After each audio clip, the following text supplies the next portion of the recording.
recording will be made. The recording will be available for everybody probably within a few days after today. The slideshow is something that I'm willing to share with anybody who wants it. For those of you on our Facebook page, the video link and will be shared, and the PDF of the slideshow will also be uploaded to our Facebook page. All right, here we go. Oh, whoops, I forgot one thing, didn't I?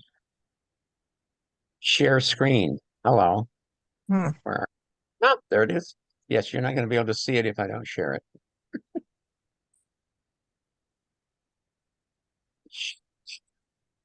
Okay, everybody, can you see the slide? Do Yes. you? There we go. Here we go. 10 September meetup, solar returns and solar half returns. Not going to really talk too much about them, but I put it on there just because that's the way I am. For those of you who are first timers or don't know me very well yet, yeah, I don't consider myself a good Virgo.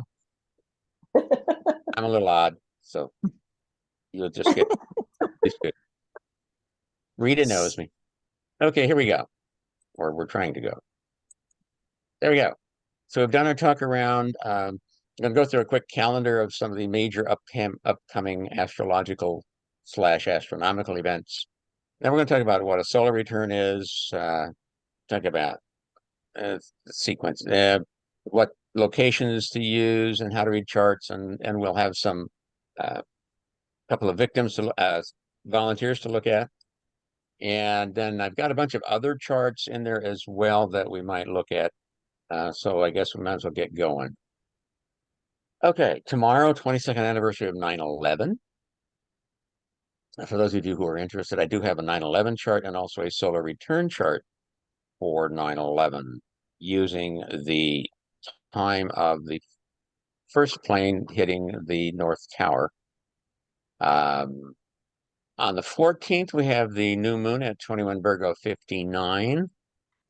On the 15th, Mercury will station direct at 8 Virgo. That should provide some relief for those of you who are sensitive to Mercury retrogrades. On the 16th, we have the Venus. It's the third first quarter square to Jupiter. Uh, they they had their first quarter square, which is the crisis of action square, on June 11th, when both were direct. Then Venus went retrograde, and they had their second first quarter square on August 22nd. Then Venus went direct and Jupiter went retrograde. And so now this is their third and final first quarter crisis of action square. So it's kind of there's this repetition going on here. So if you feel sense of deja vu with some areas, that may be part of it. On the 19th, the sun will oppose retrograde Neptune. On the 20th, the moon goes out of bounds south. There are also 5 exact major aspects, 4 by the moon, and 4 of them are waning or consolidating aspects. So could be an emotional kind of day for some of you. On the 22nd, moon first quarter square sun, after which the sun goes void of course, and then we'll enter Libra a few hours later. September 25th, the moon returns inbounds. And then on the 29th, we have the super full harvest moon at 6 Aries. I think that's the last super moon of the year. On September 30th, moon wobble starts. Plus, we have 5 exact major aspects. Again, 4 of them by the moon. And this time, there's 3 waxing. So it's more of a growing, expanding kind of energy. For those of you who are not familiar with wax waning, waxing is basically the time period from the new moon to the full moon, and waning is a period from full moon to new moon. October 2nd, there will be 6 exact major aspects, 5 by the moon, and it's a mix. So you got 2 waxing, 2 waning, plus 1 conjunction and 1 opposition. But when there's a lot of aspects by the moon in one day, it can be more emotional, can be more issues for those who are sensitive to the moon. I guess I should put it that way. Um, some people, so you may notice some people that are their emotions or feelings seem to be raw. October 3rd, Mercury goes void of course for almost 17 hours as she moves from Virgo to Libra. Enters Libra on the 4th. Um, then Venus goes void of course for 3 days as she gets ready to move from Leo to Virgo. On the 6th, the moon, third quarter square sun. On the 7th, Venus finally leaves her shadow. And on the 8th, Venus will enter Virgo, which is this, then yeah. That's the second Sunday. Normally our meetups are on the second Sunday, but in October we're going to do the third Sunday. And the reason being is it's my 36th wedding anniversary on the 10th, and so my wife and I have some things planned for that long weekend. So, and on the 15th, our meetup is going to be on solar arcs and progressions. On the 9th, Venus opposite retrograde Saturn. October 10th. Oh, that I didn't put it on there, but that's our anniversary. Pluto stations direct at 27 Capricorn 53, which is within about 20 minutes of the USA Pluto. So the question is, will this count as a fourth Pluto return? So, yeah, that's one of the things where we'll just have to pay attention and see what happens. Plus, the Sun will be opposite retrograde Chiron, and Mars will go void of course for about 42 hours as he prepares to leave Libra for Scorpio. Enter Scorpio on the 11th. October 14th, we have new moon, ring of fire solar eclipse at 21 Libra 8. For anybody who's got Libra or other cardinal planets in that range. And then on the 15th, it's our Santa Monica astrology meetup, Zoom only, solar arcs, and secondary progressions. Anybody got questions about any of that? Jim, would you just say Yes. one more thing about the moon wobble? Oh, I, moon wobble? yeah, Sure. I know a lot of people use it, and I'm trying to figure out if I really use it. I do use void, of course, quite regularly, but I haven't really got involved into the moon wobble.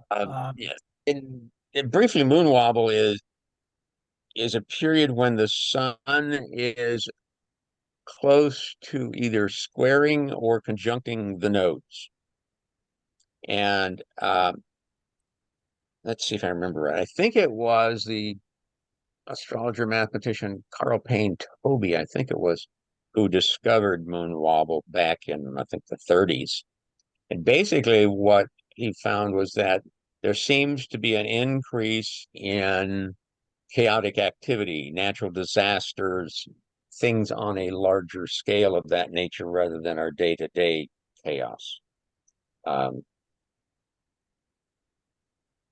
So it's kind of the thing. It's that's what it's about. Is basically watch out for uh, larger scale events happening on a more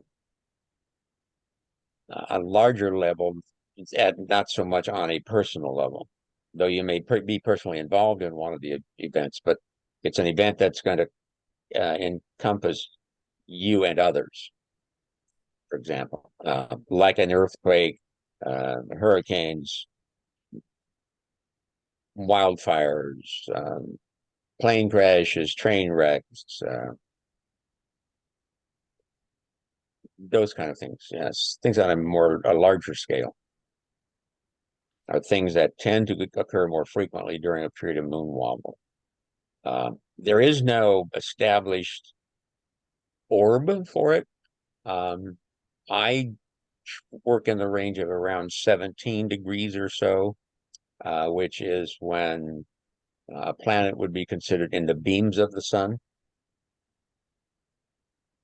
And so, yeah, with the eclipse coming up on the 14th, I'm giving it a little more of an orb because the sun will be within 17 degrees of that eclipse point. So it could start a little earlier, or they run, more than 17 degrees. So there's no hard and fast rule about that. But it's one of those times when you want to be more careful, you want to be more alert, you want to watch out for the other guy, the ones who cause the accidents. Any questions about moon wobble? Thank you. Yeah. Okay, moving on. Here we go. All right. Oh, so here's the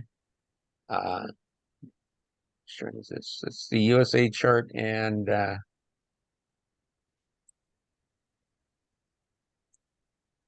oh yeah, this is the chart for Pluto stationing.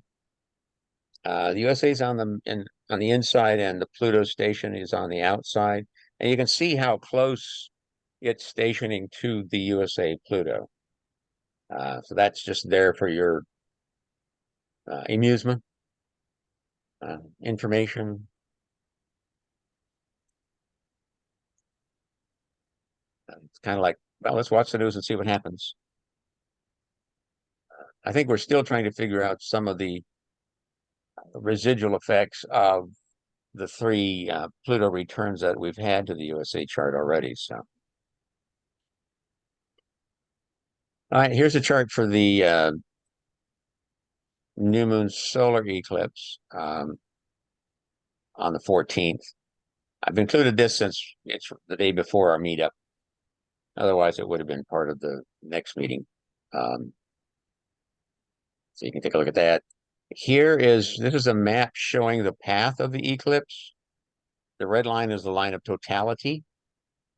And you can see LA is down over here by the 75% line.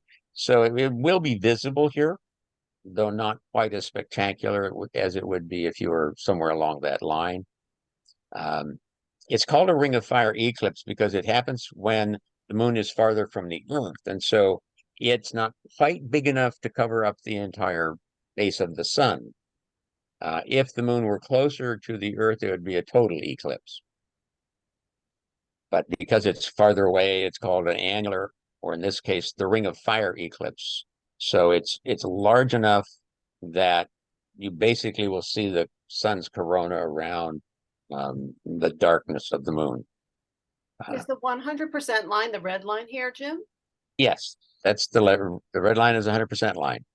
That's fascinating because it's coming in at Portland, or well, south of Portland, but in Oregon, where the 2017 total US solar eclipse cut, and it's exiting in Texas, where the 2024 solar eclipse is entering. Yeah. So I bet that those are going to be hot spots, as they are, literally. Yep. And so keep in mind that's going to be at the middle high point of the potential moon wobble. And as such, could be interesting. So Jim, can I ask you a question? Sure. That eclipse, that new moon creates a grand square in my chart I have a T-square and it fills it in, makes it a grand square. Lucky you. The cardinal grand square. Sounds like books done getting accepted by the publisher. It's like something big along that line. Yeah. And what length of time do you have after the eclipse? Yeah. And so break out your Johnny Cash and sing along on Ring of Fire. Any other questions about the eclipse? But yeah, it's if it's doing something significant in your chart, you can expect that it, kind of expect some sort of significant events to be happening. I don't look at anything as being inherently evil. No, I don't. I try to look on the positive side, yes. Maybe, 45. But other than that, I missed that. What date is that happening? that's on October 14th. Thank you. which is a Saturday. And how long is this eclipse, Jim? Oh, now you're asking me a technical question. Let me see if I It's can. okay, I can do the research. I just, if you had it handy, I just was curious because Oh, I probably do. I know that Uh, 2017 was something like 3 minutes or so, and it usually yeah. signifies 3 years, for example. Let's see. Does it say I can do my own research if it's not handy. But duration? 5 minutes, 17 oh, seconds. it's gonna be big. 5 minutes, 17 Yeah. seconds. Mm-hmm. Yeah. Yeah. So I would look for news over Oregon, Nevada, Four Corners, Texas. Yeah. Albuquerque would be a good place to be if you want to go see it. Because it's going like Wow. right, that's right on the Albuquerque, right over Albuquerque. If you're looking for a identifiable city. I'm sure there's a lot of others along that line, but yeah. I want to ask a question. It falls exactly between the midpoint of my Saturn and my Mars and Gemini. Does anyone have any idea what that might mean? It's not really exactly on either one, but it's within 3 degrees on either side. What do you think, Jim? Oh, let's see. Yeah, let me do something here. Let's see. I'm looking for something good because it's right after my birthday. Yeah.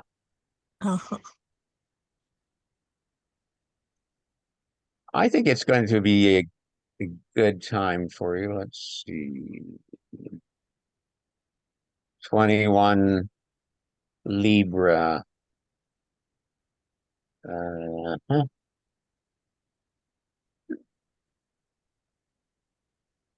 It's actually closer to my Yeah, it's a trine to your Mars, trining your Saturn. Um, yeah, I would expect something positive out of that.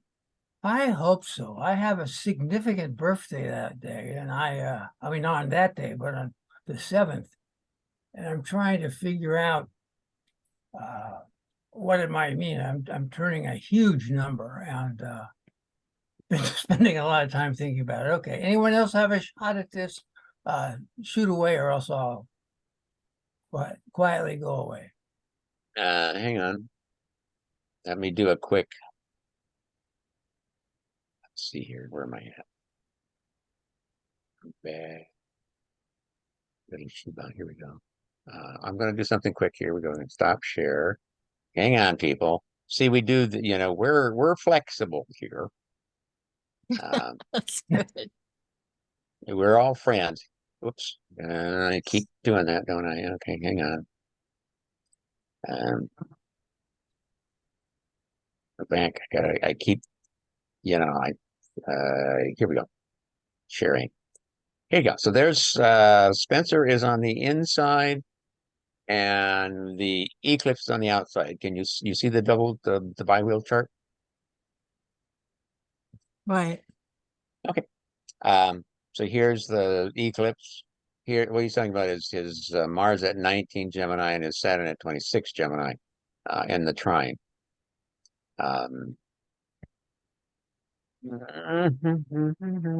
Sext house is Jupiter.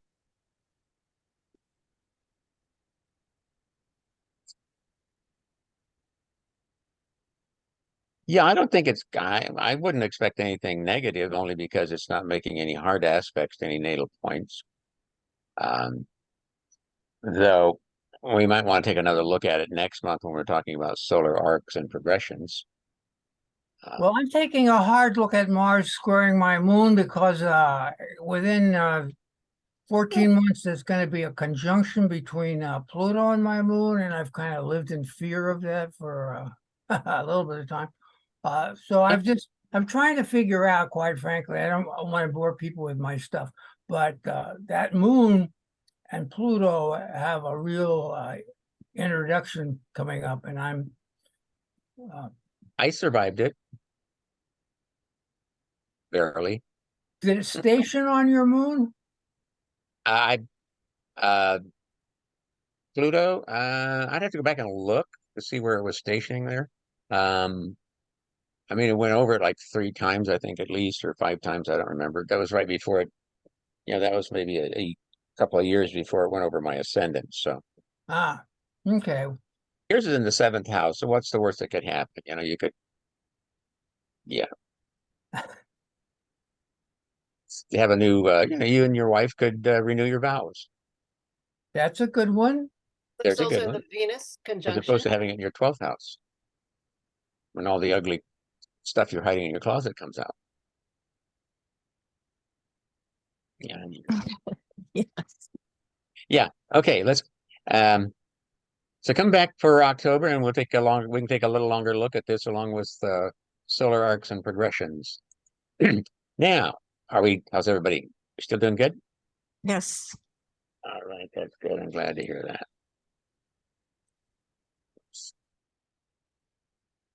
All right. So let's maybe go ahead and share again.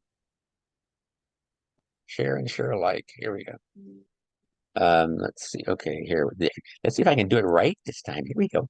We're going to do this, and then we're going to come over to where were we? Over here, where we were.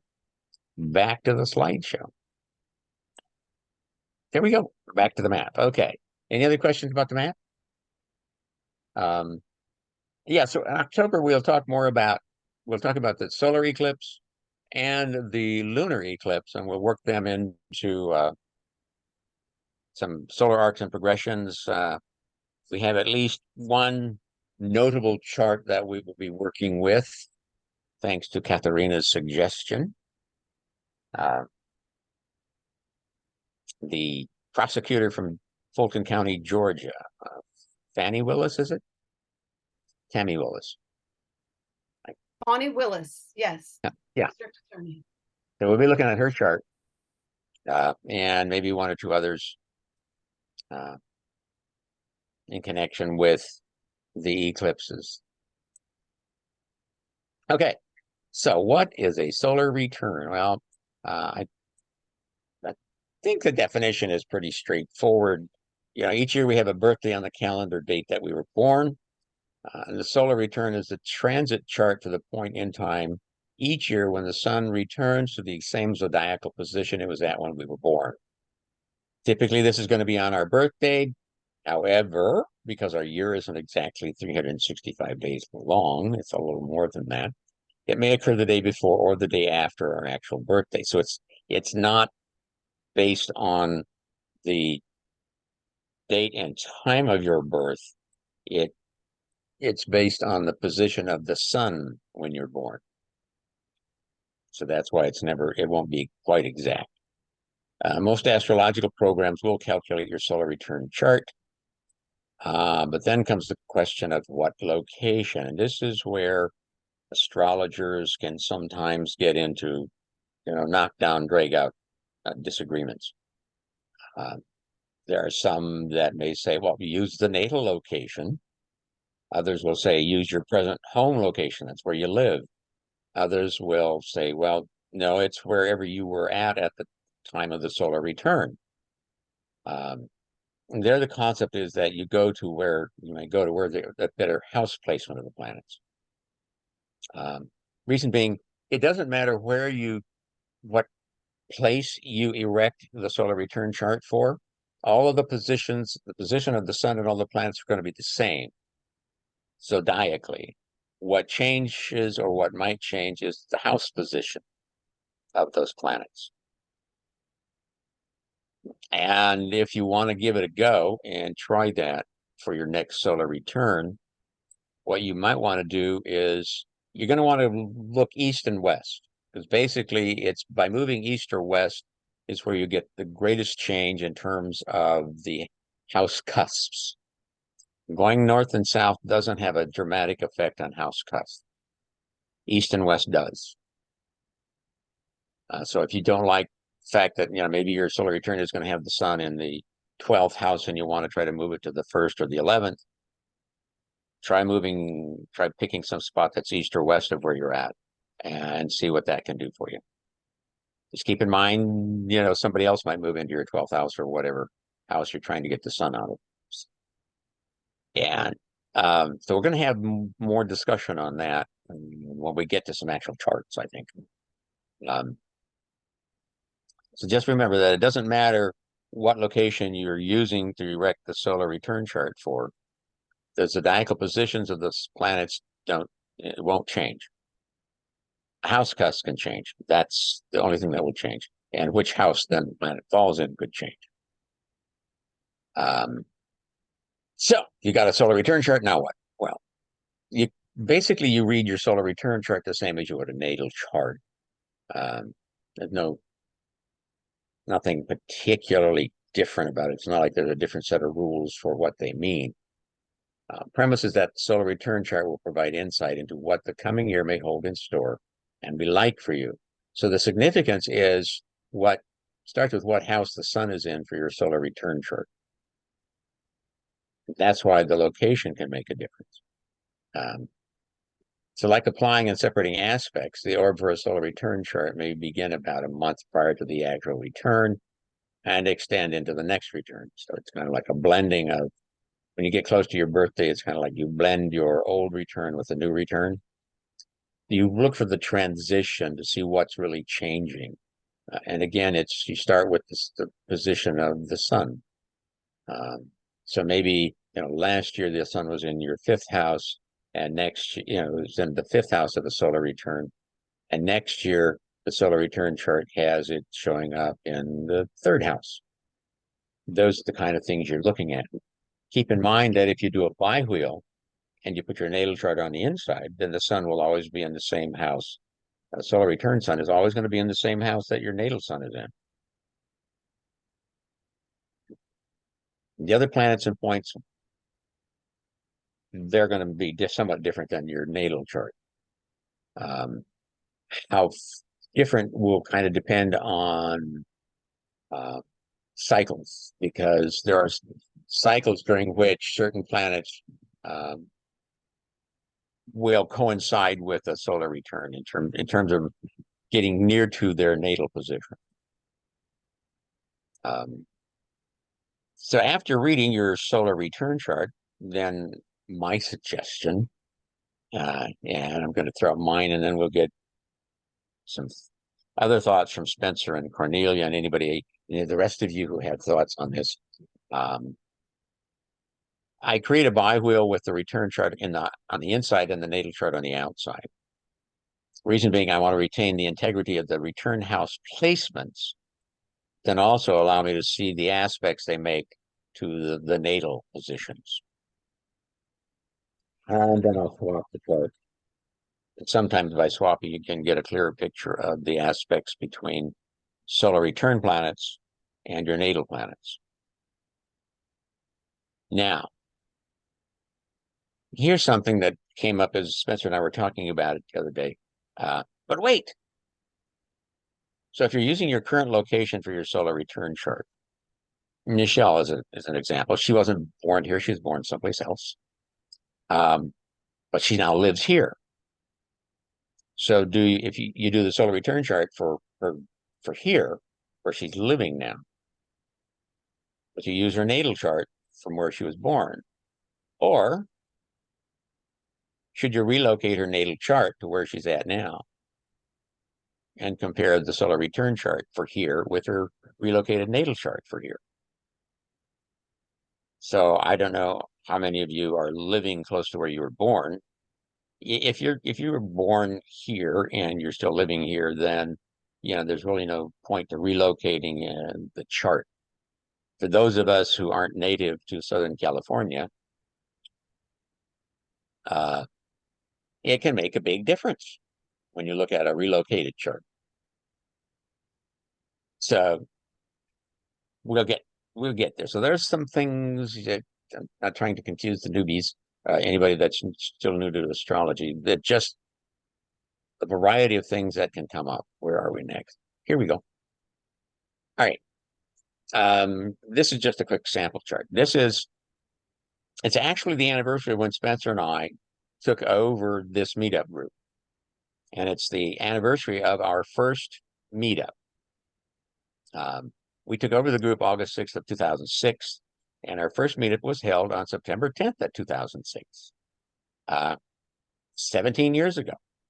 And I was just looking at my charts, and all of a sudden I realized, well, look at that.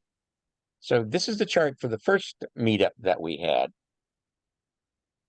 And then here's the solar return chart for that meetup, which is also today, with some notes. I don't want to spend a lot of time on this because I want to get to our real solar return chart for our 2 volunteers. But some other notes. So, and the point here is that you can do solar return chart for things other than people, for a birthday chart. You can do it for an event, like a wedding chart. You know, on your anniversary coming up. Oh, 36th anniversary. Well, what's the solar return for a 36th anniversary wedding chart look like? You can do it for some other events, such as they did with the terrorist attack on 9/11. So you're not limited to solar returns for as a birthday chart, say. It's a birthday of whatever or anniversary of whatever event you're looking at, because your natal chart is an event chart.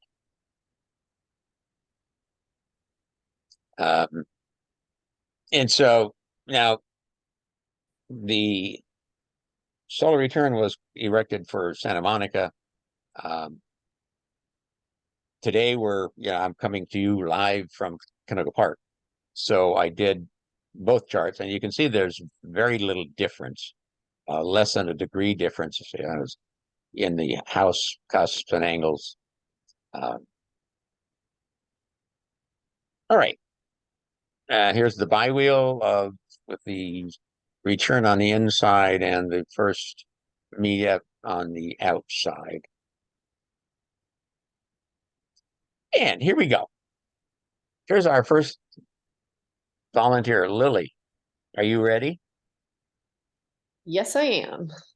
Okay. Does this look familiar? Yes, this is my natal chart. Okie dokie.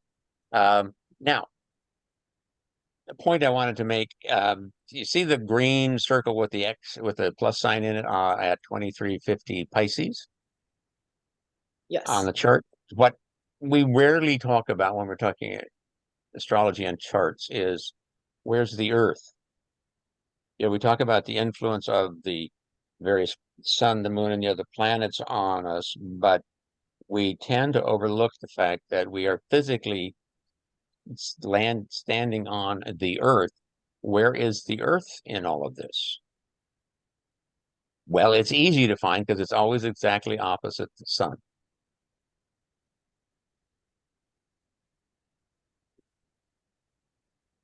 And so the real effect is not just what the aspect between the planets and the sun are, for example, but their aspects then to the Earth, which is the opposite point of the sun. The Earth and the sun, in some ways, are similar to the nodes. They're always exactly opposite, and they create a constant opposition that's ongoing. Okay, so we look at your natal chart. Let's see. I noticed that your balsamic moon, just a few hours before the new moon, I got 3 planets in Virgo. You got a Virgo stellium and a Libra stellium. All of your planets are contained in less than a trine. It looks to be like it's 100 and I think about 103 degrees from Venus to Neptune, which is a biseptile. So you have a fairly contained chart. I think SolarFire classifies it as a bundle type chart, and they're all contained within the nodes. Now you do notice that Chiron's out there, but outside, in some ways, I'm a purist in that I learned early on to start with just 10 basic planets, because most of the general rules of how many retrograde planets you might have, who's inbounds or out of bounds, whether or not you have an aspected or unaspected planet, the distribution of the planets by mode and element. You should always look at based upon those 10 basic planets. Because if you start adding points, and all of a sudden something important could get lost. Now, see, Lily, you've got earth and air and water and fire. So you've got all 4 elements covered. You got the 3 modes covered. Natally, I have no planets. None of those guys are in a water sign. And I actually have to add quite a few obscure. I have to get kind of obscure before I find a point that's actually in a water sign. But it's important to note that of the 10, I have no planets in water signs. It's important to note if you have, of the 10 planets, if you're missing an element, that's important. So that's why I always encourage you, if you're not looking at a chart with just the 10 planets, do an inventory of the 10 planets to see if you're missing an element. Because if you are, it's important. And if you're missing a mode, well, that's probably a bit more important than missing an element. Because it's rare to be missing a mode. Yeah, when you say missing an element, so you have no water, but how does that show up for you? When you're missing an element? In the case of water, water represents emotions and feelings. And it's, are you an emotional person? Do you show emotions? Do you show your feelings? It was a real struggle for me that I really didn't come to understand until Pluto transited my 12th house where my moon lives. So, it's, in my case, while I have no planets in water signs, I have planets in what would be considered water houses if you looked at a natural chart. So the 12th house is a Pisces house, and I have the moon in the 12th house. So there is that kind of a subterranean water element. And I have the moon or Pluto and Saturn in the 8th house, which is a Scorpio house. Mm. So I do have planets in water houses. And so I don't show my emotions like most people might. Not, people who have planets in water signs can, it's easier for them to be more open emotionally, I think, than for somebody who has no planets in a water sign. Everybody's a little different. Could it be If the you're missing opposite? yeah, Could it be if the you're opposite missing too? So opposite, you're saying water is emotions and you have trouble showing the emotional part. But if I you're was missing given feedback because I have no signs in water houses also. I was given the opposite, that I have so much emotions, but I have no way, I don't have as much to contain them. I would disagree. Okay.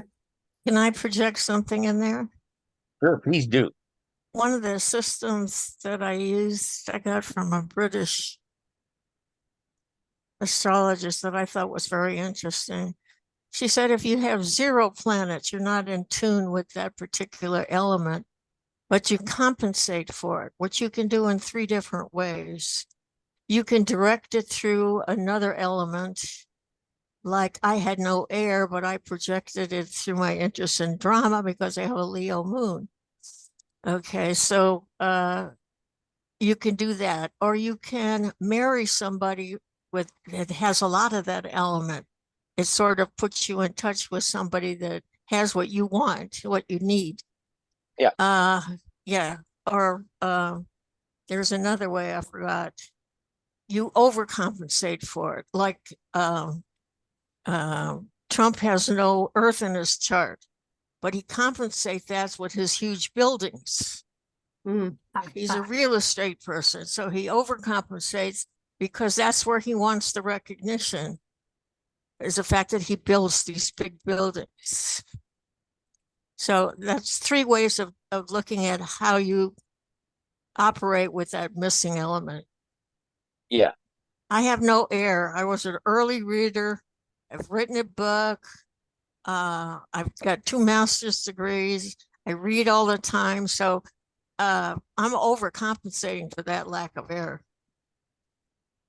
you know. Yeah. Okay. Cornelia, can I ask you if the astrologer you talked to is Liz Green? No, she's a terrific astrologer too. Okay. Clark, no, is it? Wait a second, I'll get it for you. You talk. All right, we're gonna get back to our Sure. subject at hand, Lily. Lily's got something on all the elements, something on all the modes, so she's good there. Now let's take a look at her return charts. She wasn't born here, she was born someplace else. So here's 3 different return charts for Lily. You see, there's one which the Lily solar return for her home chart is for where she's living. She lives in the LA area now. So that's the chart for that. Yeah, her But she- name is Claire Martin. Okay. And her book is called Mapping the Psyche. Thank you. And she has a whole thing on there on missing elements that I found fascinating. Planetary aspects in the houses of the horoscope. This is a volume 2. I'd like to add one thing to that. I have no water and I have compensated for that in many ways that I won't drive you crazy with. But one of the interesting things is I've always lived near water and I was an avid scuba diver, still am a free diver. So there's something too, I think, that when you have a lack of an element. Well, for instance, Mark Spitz has no water. Look at all the diving and swimming medals he got. Well, Yeah, that might be an interesting topic about the elements because, like I think it was Spencer, I have no water in my chart. I can't live like in the desert. I have to be by an ocean or a lake. And I remember Georgia O'Keeffe lived in this beautiful, in New York in the wonderful forest and everything, and she couldn't stand it until she moved to the desert. So it'd be interesting to see her chart to see if she's, Okay. Yeah. but a topic for elements maybe sometime. We covered that not so long ago. I think earlier this year, maybe, or late last year, about the lack of what's missing in your chart. Okay, Obviously, we didn't get it back all. on track. Yeah, Okay. it's Back on. fascinating. Apologies for getting us off track. Here we go. So Lily's not going to be here for her solar return. She's going to be someplace else. So the chart in the middle is for where she is expecting to be on her solar return. And then the other chart is based on her natal location. It's the solar return for where she was born. And you can see that there really isn't a lot of difference. The main difference is the chart for where she plans on being, and that it has a Capricorn rising, where the other 2 are Aquarius rising, but they all have Scorpio on the midheaven, and they all put the sun in the 8th house.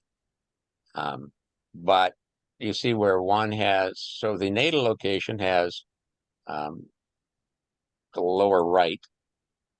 We see her sun, moon, Mars in the 8th house, Venus, Mercury in the 7th. The return chart for where she plans on being still has Venus in the 7th, but now Mercury and Sun are in the 8th, and Mars and Moon are in the 9th. And then for back home, and she comes back home, we have Venus in the 7th, Mercury. We have Mercury, Sun, Mars showing up in her 8th house, and the Moon in the 9th house. So you can see there's a slight difference. Part of this is because her movement is not so much east-west as it is north-south.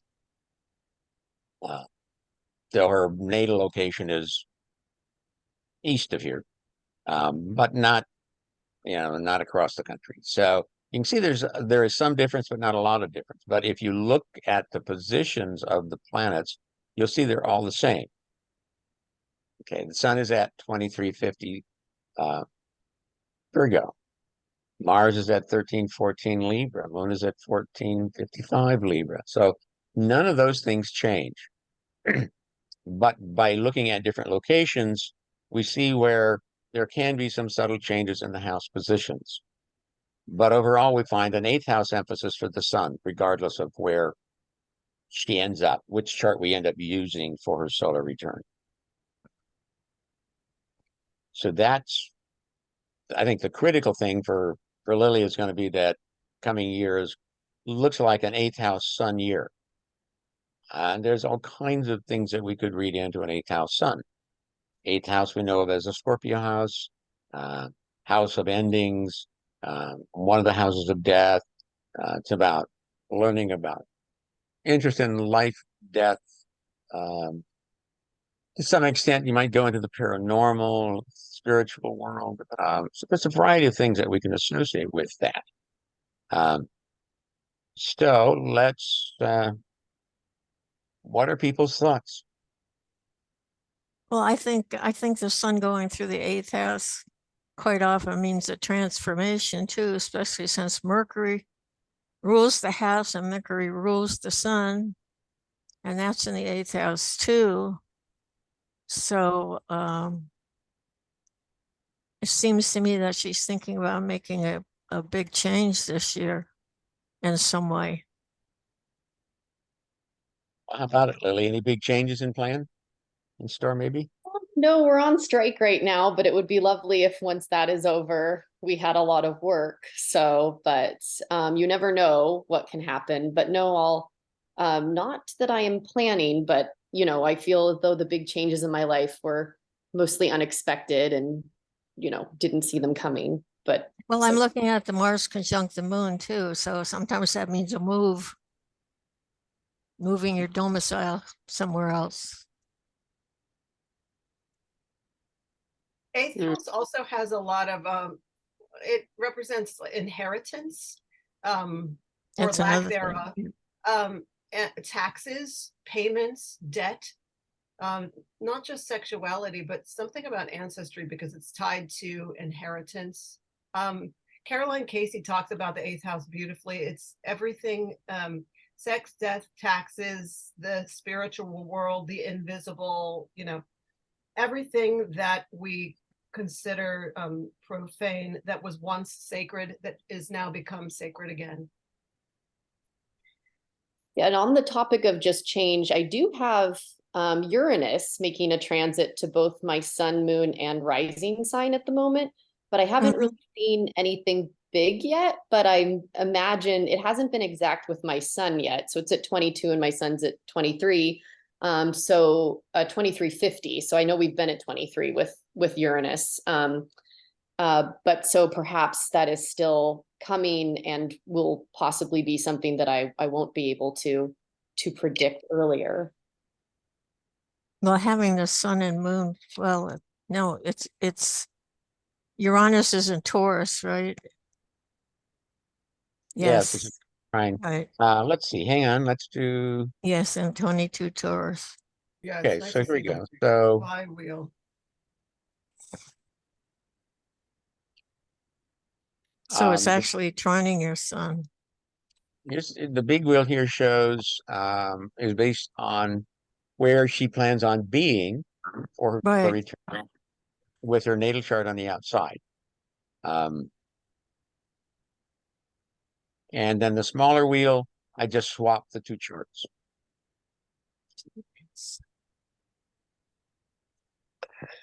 Now, aren't you going to have Neptune going over your ascendant? Yeah, so that's been going on for a while now. And so it's going to, I think, square my midheaven again as well. But then it's also been in, I think, in trine with my Mars and Uranus. So it's been doing. Yeah, the It's Neptune. also opposite your sun. Where's Neptune going? Yes, that as well. Mm-hmm. So how are you using Neptune? I'm trying to stay alert, actually, just because it being opposite my sun, which is in my 7th house. So to try and, I don't know, if I have a gut feeling about someone, something isn't right, just to kind of keep my distance, I would say, like just to try and be on alert for any sort of deception would kind of, I just have my radars up high, I guess, right now, because I feel maybe with its current transiting position that I without being conscious of that, I would perhaps be more subject to deception. Yeah, I certainly would.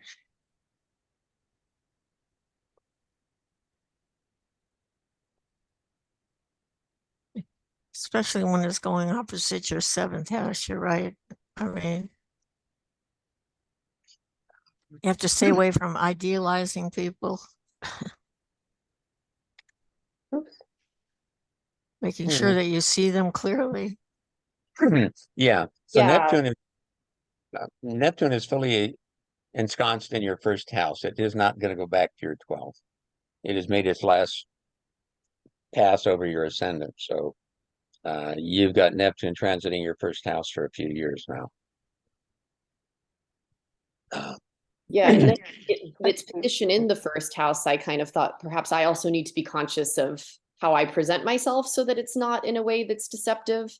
Because I also wouldn't want to do what I don't want other people done to me, and do it to them. So so trying to be I guess transparent, and then just being, I mean, I hate to say a critical thinker, but to, try and think things over in decisions before I do anything. Lily, didn't you recently have a significant milestone in your life? I got sworn into the California bar in the spring, and then I had a big birthday last year. Yeah, I was thinking of your passing the California bar. Yes, so I did that actually, yeah, 3 years ago, over 3 years ago, but I waited to get sworn in. You have 3 years to get sworn in because I'm also an attorney in Arizona, and so I didn't need the additional license, and you pay fees and whatnot. So, but I also don't want to take it again. So I finally did that this past April, and got that taken care of, which was, a wonderful thing. So that is a big milestone, obviously, not easy to accomplish. But I'm kind of hoping for something with this Uranus. I think with the change, I don't expect anything specific, but I also usually excited by Uranus to see what it brings, even sometimes just hard transits to my Uranus from the moon. I'll never end up guessing what that can be, but I'll be on alert that it's going to happen that day, and then I'll take note of what it is. So I'm kind of excited this is a trine, and I hope something exciting comes out of it. It's a change. Well, the other thing that's going to happen is once Uranus goes direct, you will see how far is it going to go. Yeah, it'll be opposite to Mars. It's Isn't there a going. quincunx Uranus to Saturn? Am I missing? It looks pretty exact, 22, 21.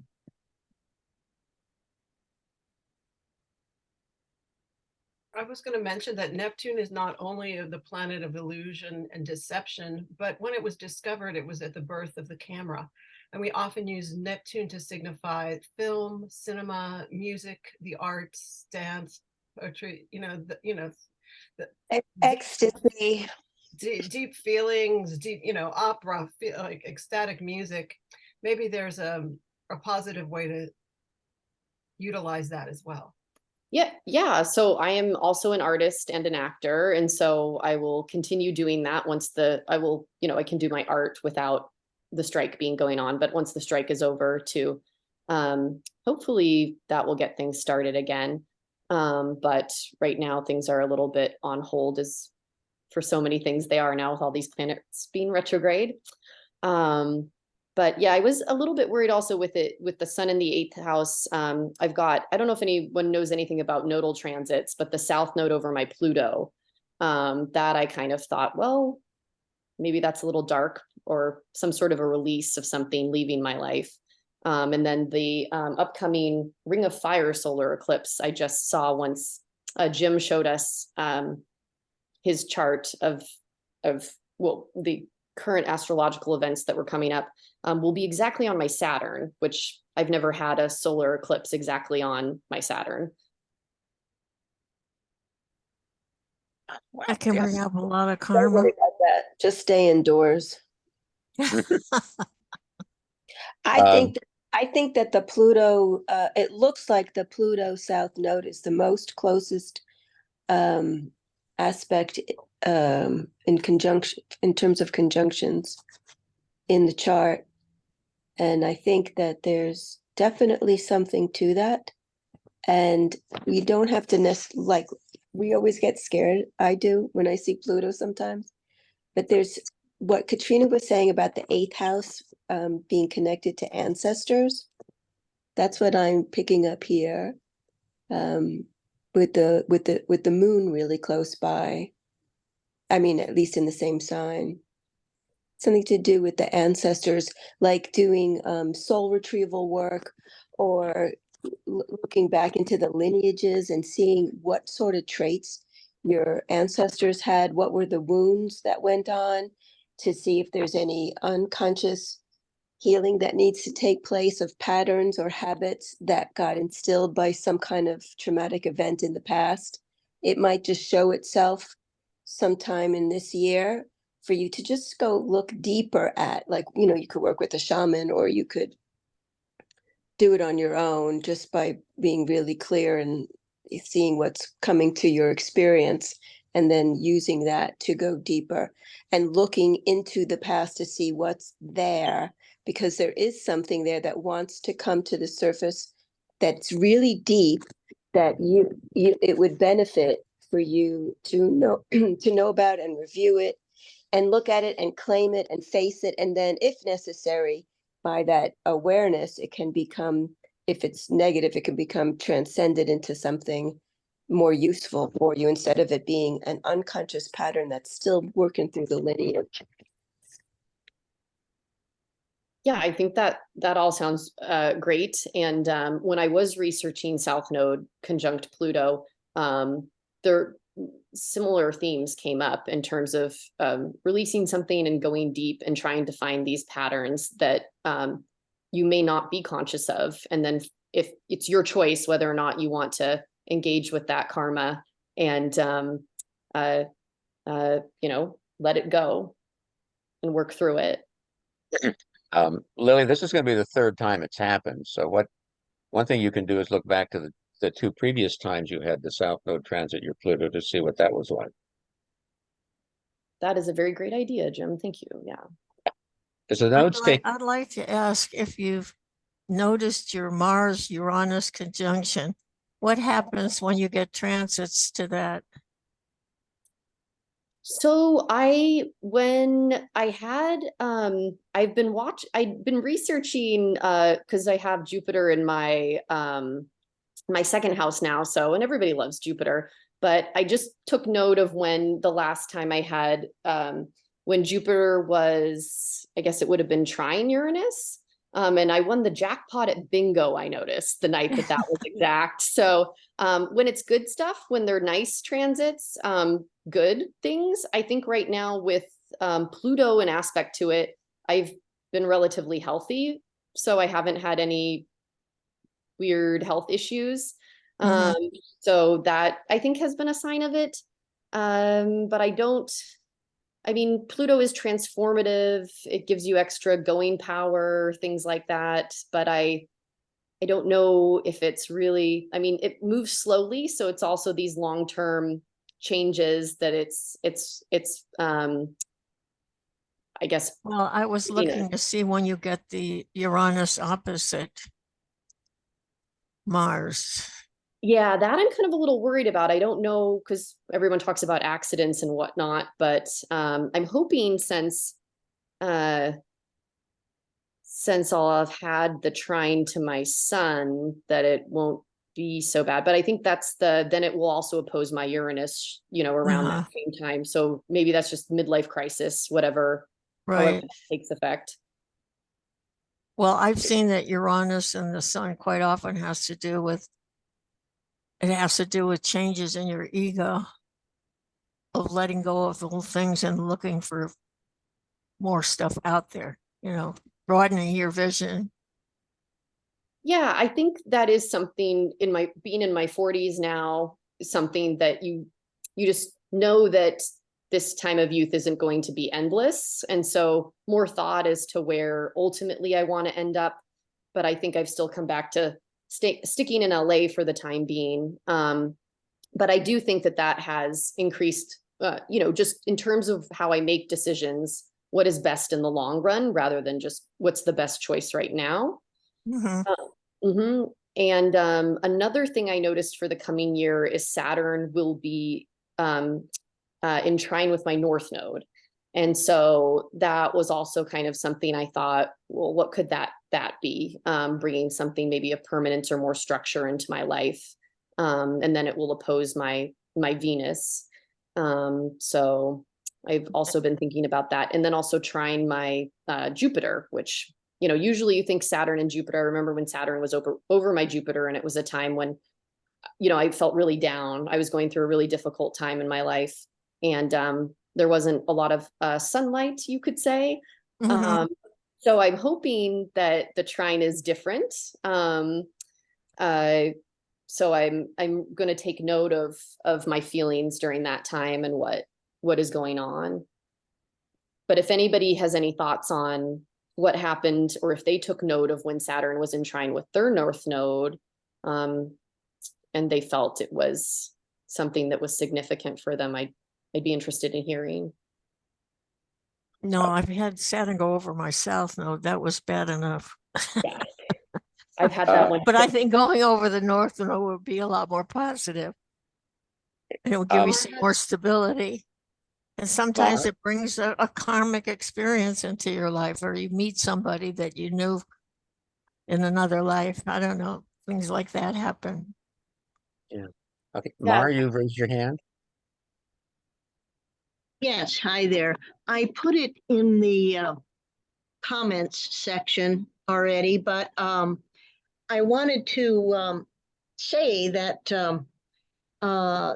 there is a terrific author, Michelle Adler, who wrote a book on predictive astrology.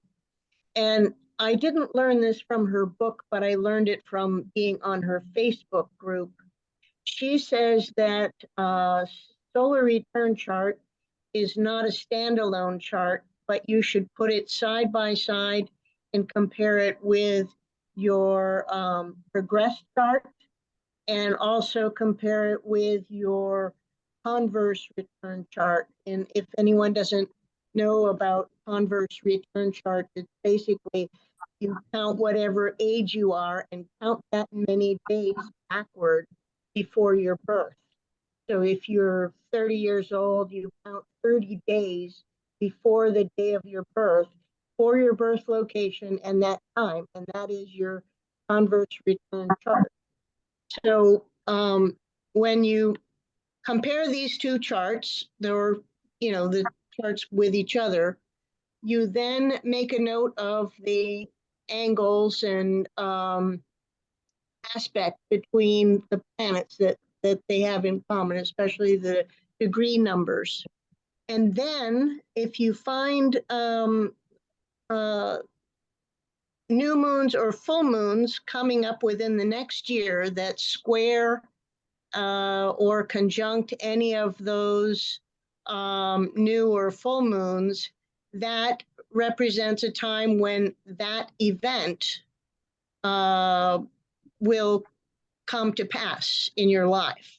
So you can predict with some level of accuracy when something might occur in your upcoming future by doing it this way. And I found it very interesting, and converse return charts can be very telling. She also agrees with doing it for where you're located now. So if Lily's in Los Angeles now, you would do the return chart for wherever she will be on her at the time of her return. I mean, Did you say you're looking at squares to the new moon in the chart, or where do you where are you looking for the new moon? okay, so you do the side-by-side comparison, the solar return chart and the progress chart, and solar return chart and the converse progress chart. And you see in there when you're comparing them, like you would do a synastry chart, for example. So you're comparing one chart to the other.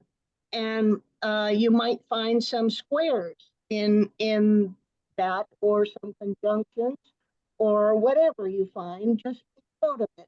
And then go through the next year when you have every new moon and full moon. I personally make a note of the new moon and full moon and the degrees, and which you can get from going on timeanddate.com, by the way.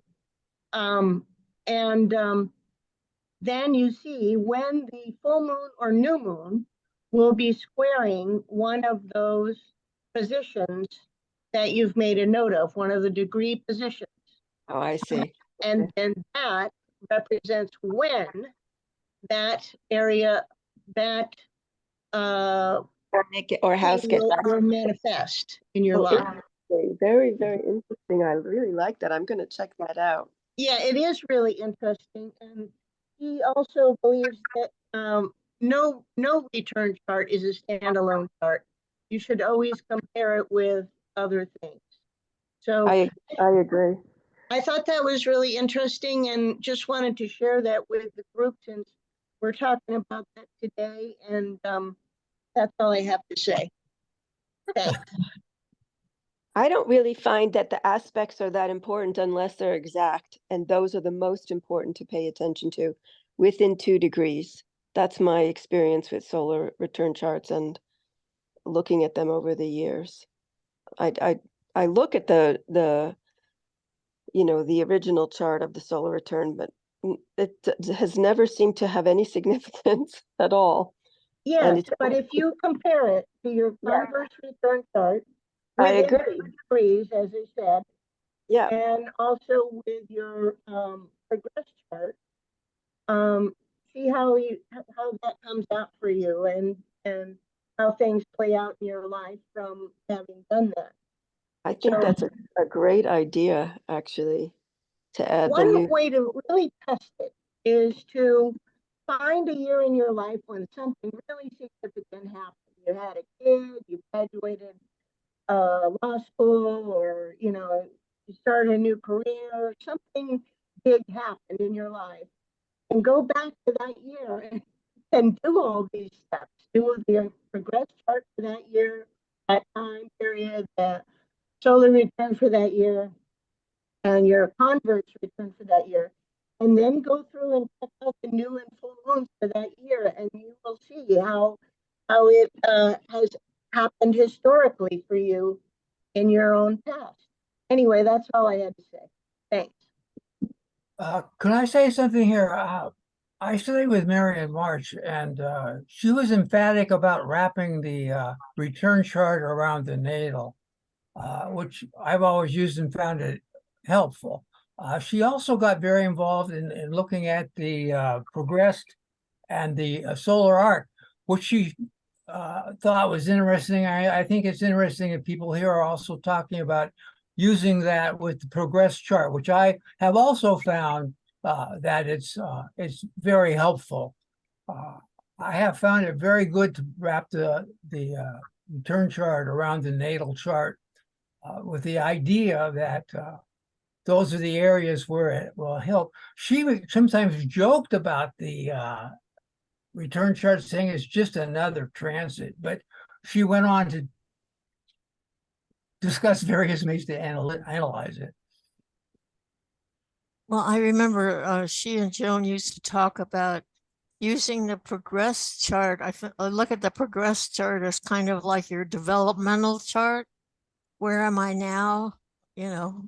What house is my son in? What house is my ascendant in? Things like that, to look at for my personal development. But when we do a solar return, that's the other thing you can do, is watch as the sun moves around the solar return, what planets it conjuncts as it moves around the whole year. So you'll be having the sun come up to that moon Mars Yeah, she And worked a going lot over with this, with the progressed moon. She was very big on the progressed moon. yes, that the progressed moon is very important. I think it helps you in your development, especially when it's making aspects. Ha! So you're looking at the moon in the progressed chart and the sun in the solar return chart. As it goes around the chart, what is it going to be hitting in those, not only your planets, but in the solar planets? There's usually an event with that. Yeah. Thank you, everybody. Yeah, that's very interesting. I hadn't really thought about the idea of using looking at new and full moons relative to progress charts as a timing mechanism. So yeah, um, that's one of the nice things. One of the things I find about astrology is that, we talk about predictive techniques, and there's a known element and an unknown element. The unknown is, just how something will manifest. What is known is the timing. For example, Lily, um, because Uranus is currently retrograde, it's not actually going to make an exact trine to your sun until May of next year. But next year it will station retrograde at 27 Taurus, almost on your natal Chiron and in opposition to your natal Mars. Not quite. So it's going to be like minutes away from exact. So one of the things I've often wondered about is when it comes to those kind of when it comes to a conjunction specifically or an aspect, is how close is close enough for it to become active, to activate it. So it'll be interesting to see what does happen. It may not be until 2025 when the exact Uranus conjunct Chiron and then Uranus opposite Mars occurs. But it's going to be so close, excuse me, next year that I think you'll probably feel it. And whatever It's an awakening. the actual conjunction opposition may hold in store may not fully manifest until later when it actually occurs. But we have to wait and see. Yeah. But And those are the kind of and again, it's like with the south node, excuse me, south node transit over your natal Pluto. It's already happened twice, and we can go back and find the exact dates that occurred. We can look forward to when it's going to actually happen again, and it's the kind of thing where the same events may not happen, but they've set the theme for what you might expect when it does happen. Yeah, and I think also I'm excited just about the trine from Uranus to my ascendant and sun. So I'll be on the lookout for what that is, because I hope it's good, because I've survived so many squares in my lifetime from the slower moving planets. Yeah, it's always a double whammy when it affects my sun, because it also affects my moon at some point. So yeah, I remember going through Pluto square both of those planets, and that was a rough time. But ultimately, a time of positive change in retrospect. So hopefully this brings something up. I don't know how Uranus will manifest it versus Pluto, which was a slower process, I imagine, but I'll find out and see, I guess. And then, a little bit that's, you kind of think of with the second house and finances, and then also affecting the eighth house, which is also a money house. That's always, I think people tend to focus on those things a little bit more because, we all need money to live and survive. So we hope that it's not a difficult time. Two things, food for thought here. Look back to when Uranus squared your natal sun, then trined your natal sun, then opposed your natal sun, they may give you some insight into what you might expect to look when it then trines your natal sun again. But keep in mind that it's a waning trine that's coming up as opposed to a waxing trine.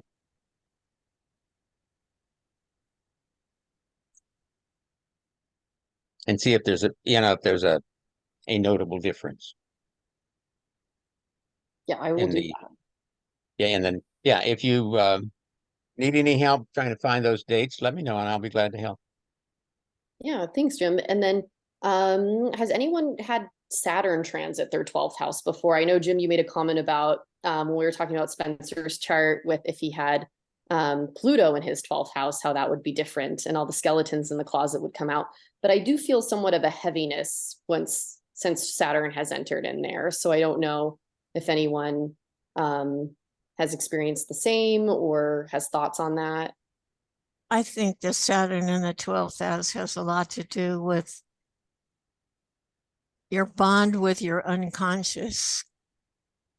It seems like there's a lot of things from your childhood that probably you've repressed. It's lie unconscious, some of the patterns of your life that you've had to deal with.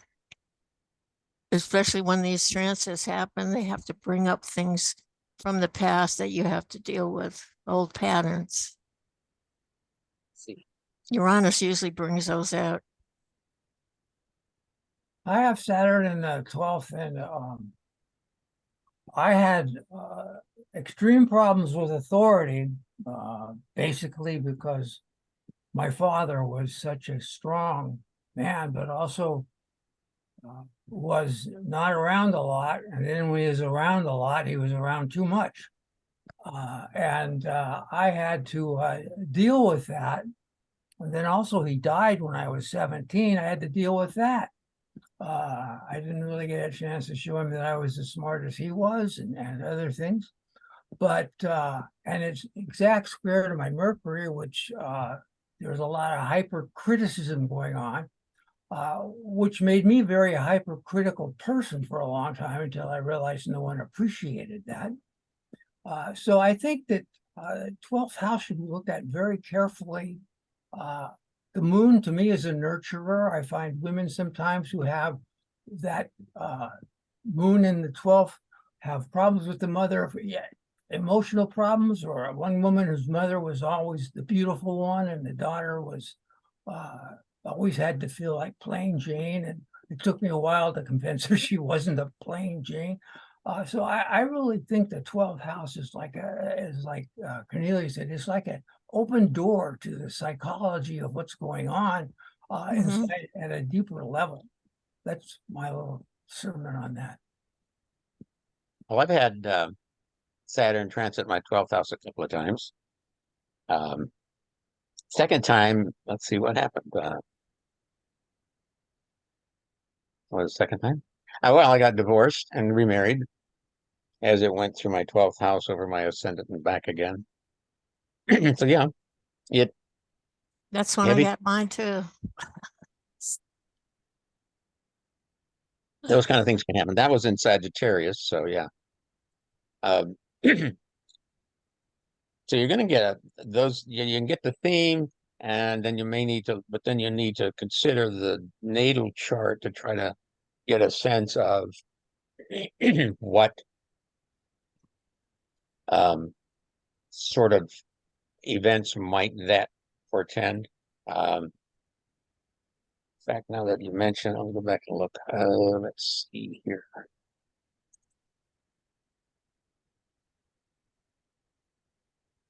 Huh. Yes. Well, interestingly enough, yeah. Yeah, so my 40th birthday, I had Saturn transiting my 12th house, and it was trining its. So I had a Saturn trine Saturn. That was actually when I had my affair that led to my divorce, and then the following year I got married again. Somebody else, yeah. So yeah, it can be a real kick in the teeth kind of transit. Yeah. See, I'm looking at yours, Lily. So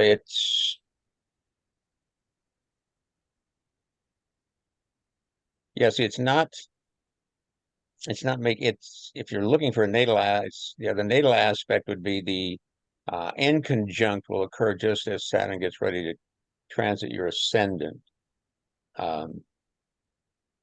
That's a different experience. So yeah.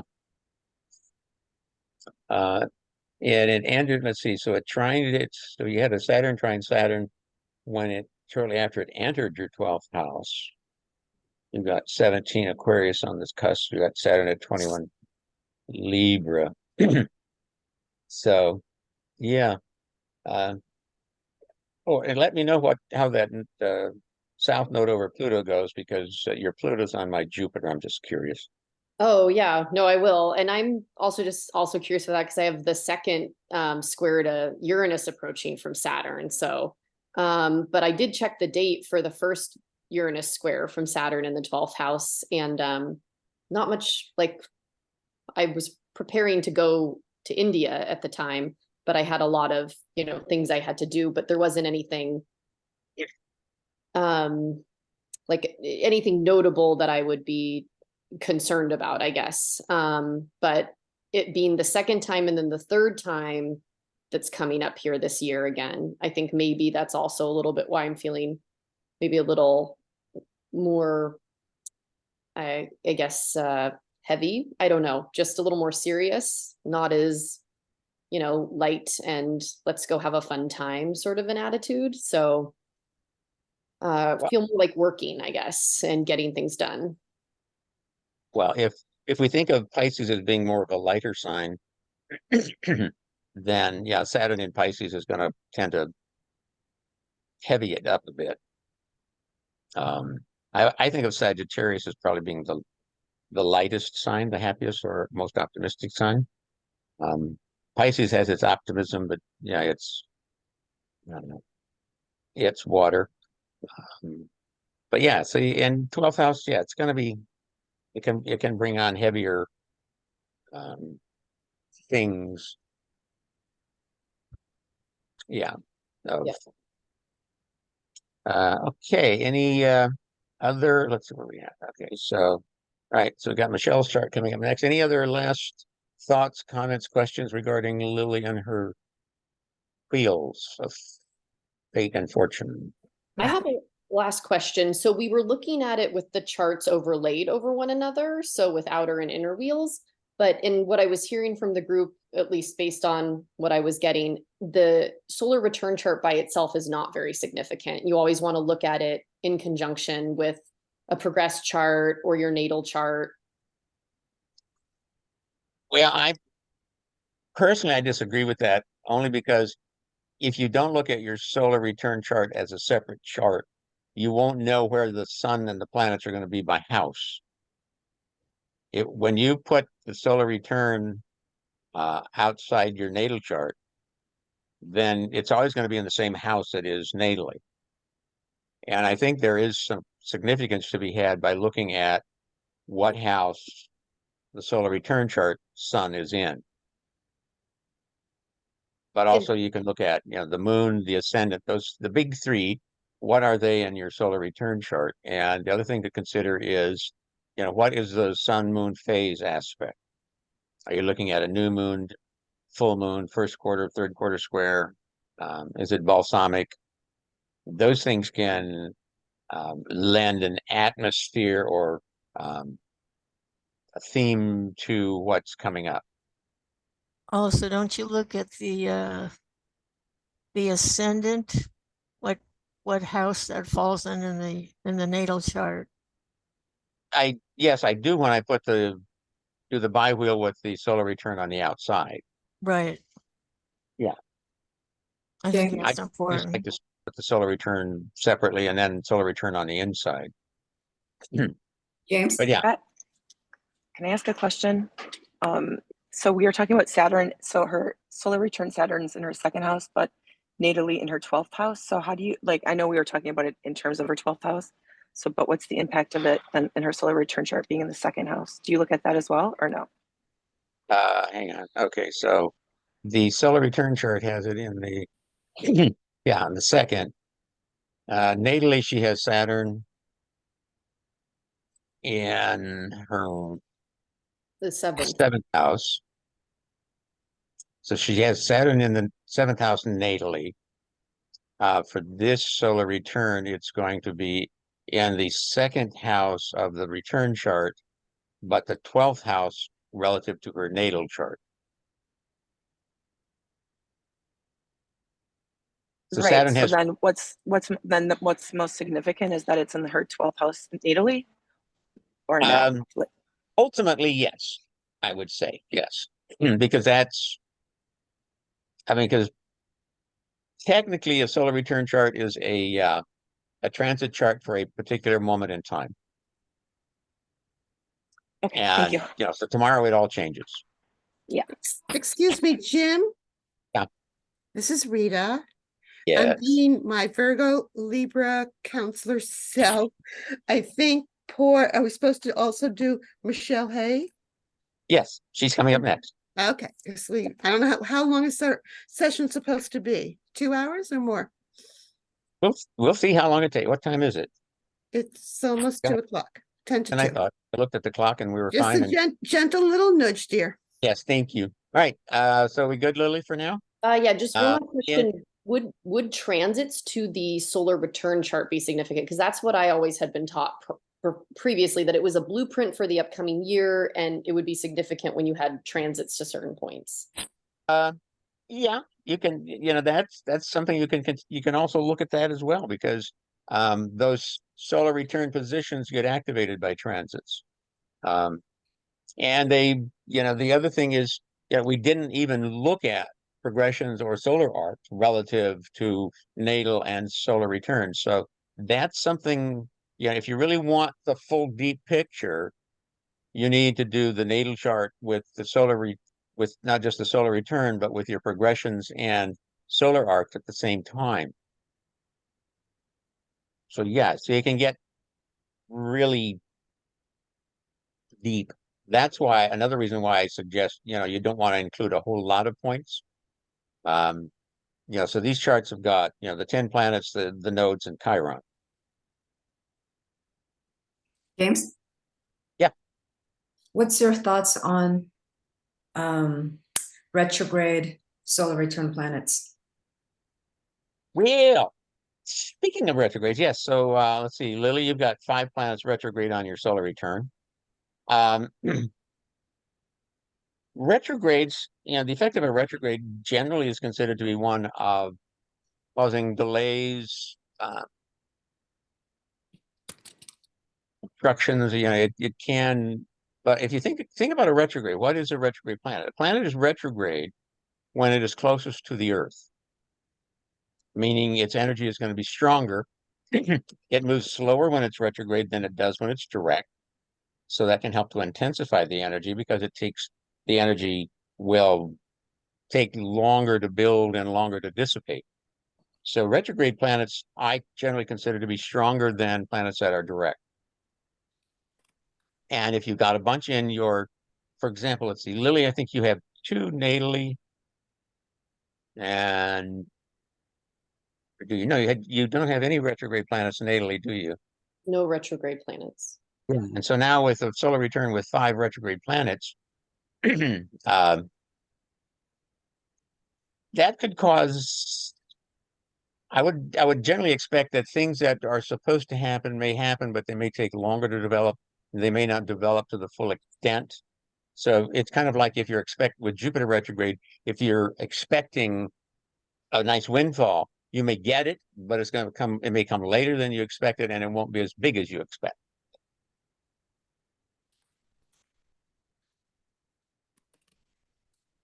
So don't be too surprised if things get delayed. So you might want to, build in extra time for anything that's on a time schedule.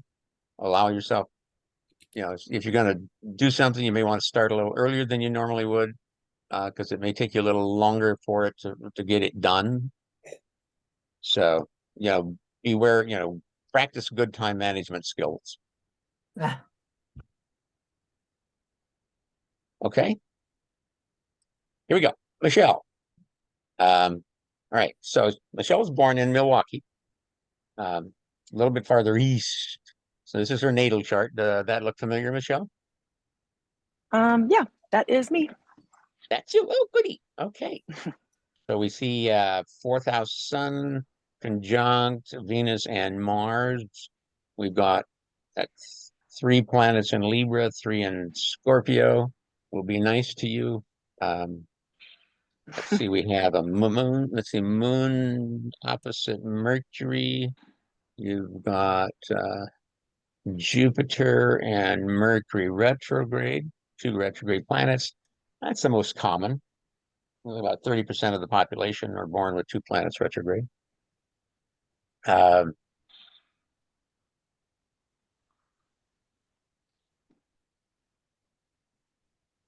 Anything you want to add or say about this before we jump to your return charts? Just, you know, I have no earth and I don't have any tall buildings or real estate, so maybe I need to lean in on that. That's all. could you add a little bit to that incredible group of planets that you've got in your fourth, and how you feel that has been affected by the square of Mercury to your well, it's kind of a square, I guess.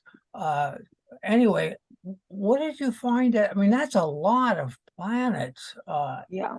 And that should have given you something that's really extraordinary, I think. How do you feel about that? Your moon was definitely involved in a hard aspect. You might even make a T-square out of that. How did that affect you? That before we jump into the future, I'd like to know a little bit more about how you think about the aspects and how your natal has worked on you for a while now. I mean, Yeah, you get 6 planets in your 4th house, Yeah. which is kind of overloaded. So Yeah, you know, I would say so. So I have dedicated, I guess I've dedicated my life to helping those that are less fortunate, especially children that are born into situations that they don't deserve. I come from a very broken line on both sides of divorce, grandparents divorced, my great grandparents were divorced, people having children with a lot of people, and really like my family of origin, my parents just really making life really difficult. And coming into always feeling very responsible. I'm responsible for everything, and that could be like Saturn on the ascendant as well. And I think that does make sort of a T-square with like the moon and I guess what Mercury yeah. Or Pluto, but yeah, the ascendant. But you know, so I think that I have always taken everything on my shoulders, and I've always had to make all the decisions. I've never had somebody to talk to, like as far as like guiding me from a very young age. But I was a real go-getter. So I was like in sports and I was really good at school, and I just went to college. I was the only person that went to college in my family. My brothers and sisters didn't go either. So I was the first person, and just like I did that all on my own. And I continue to feel like I do everything, and it's really difficult to ask for help. But I feel a real calling to like heal the world, heal like my lineage, heal what I'm doing here, being a better person, and raising the vibration of others, you know? I like the Yeah. fact that you have a very strong moon in Aries, which is going to put a lot of good energy for you to deal with your feelings and deal with it. But I also like the fact that that Jupiter in Pisces is extraordinary with your own sun and Venus in the 9th, which I think at one level makes you a very good student and someone that likes to see what's going on underneath the surfaces. And how also very much of the 9th house issues of what is religion all about and how is it good or bad, or how is the law good or bad. I think that it sounds to me like you've really done a good job with what, at first glance looks like that moon is really dealing with stuff, and it is, but it has an ally. In that Jupiter. So I really take my hat off to you as someone who is really, from the way you've described your life, you've done a very good job with it. Yeah. Yeah, but you know, I think yes, right. But it's that feeling of nothing's ever good. Like there's always more. I should be doing more, I think is like always this pressure that I carry along with, Yeah. you know, along with making things better for others, maybe. But yeah, you know, it's and it was interesting you talking about your dad, like Saturn is in the 12th house. But just mine is natally in my 12th house, and it's sort of an absent father. I mean, I really love my dad, but you know, he wasn't really uh um you know, like there, I guess. So it's interesting that that was brought up. Yeah. Well, But Saturn in Cancer is also in its detriment, so it's Yeah, weaker. Um, yeah, and Mars and Venus are combust because they're so close to the sun. So that kind of weakens them as well. But you do have a Venus Pluto mutual reception, which is interesting. Um, so I'm not surprised by what you say about the position you've taken in your life and how you um, had to grow up early and be the adult, so to speak. Right, especially with uh, moon squaring Saturn. That's not easy. and Body, the Chiron squaring emotions, the Saturn. matrilineage, excuse me, the body, the emotions, the matrilineage squaring Saturn, the patriarchy. It's good. It feels like that kind of aspect is a good way to feel insufficient or never enoughness, right. but a good thing to compost to release yourself from. What about Thank you. Chiron squaring Saturn? That's really an interesting thing for me. How does that feel? Well, you know, I don't know much about Chiron other than like what is it like your wounds or your trauma that you're trying to heal? Is that like what it is? I guess. Well, Yeah, absolutely. it has a lot of meanings. Mm, Well, it's um, oftentimes the place that you have wounding and it's tied with the mother, the moon, and the body, and squaring Saturn, the father. But it's also a place where we develop genius. It's the thing that we can't heal in ourselves that we attempt to heal in everyone else, which is what you just described. yeah. Um, yeah, exactly. And it's interesting, you know, like I didn't learn how to I'm a really good friend. I have friends from each area of my life. I've lived in a bunch of places, and I have best friends, but and that's never been in conflict. But I realized I was never taught to communicate. Like nobody talked it out, or they didn't. Like my parents haven't talked to each other since I was like 10. My dad had his last affair, and he had more kids, and they never talked. So I realized like 3 years ago, I'm 48. I realized 3 years ago, oh my god, I like in an intimate relationship. I don't really know how. I'm this old, and I'm a great friend, but like in an intimate relationship, I'm a little reactive, maybe. So I mean, actually, I didn't even know that until I went to therapy. So there's just like so much also like inner work that I'm doing, and Right. maybe That it just makes all sense. It yeah, makes sense with the opposition to Mercury, which is how you think and speak. yeah, Aries, Cancer, Libra. It's a big T square, actually. yeah. A little wide, but you're describing it. And so those are the places that we need to learn. You have mutual reception with Venus and Saturn. Venus rules, I mean, Pluto. Venus rules Pluto, and Pluto rules Scorpio. So I think that's quite that's a personal planet. So it's something we can't say is generational like we could with Neptune. But I really think that you have shown a lot of working with what you have in a very positive way. And I also think, as someone myself who also had problems with a very difficult Saturn, that you got to really work on that. I think, because it's I hate to say things like this is stupid, but have you had any professional counseling, or somebody that would really work with you about this? Oh yeah.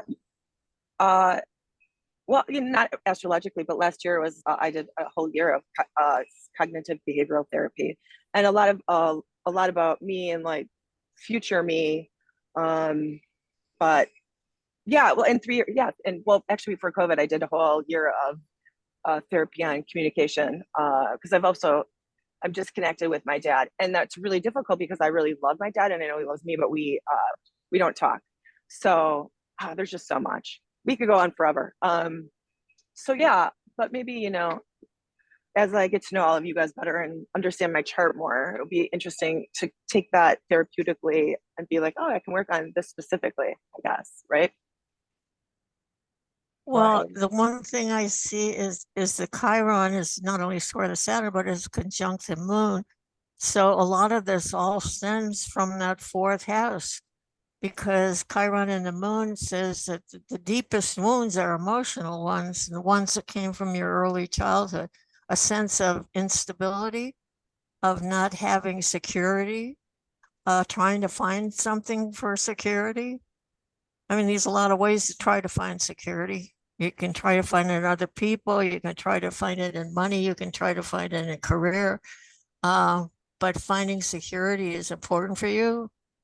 And quite often I've seen that two stellia next to you are sometimes difficult because they have nothing to do with each other. You've got 3 planets in Libra and 3 in Scorpio.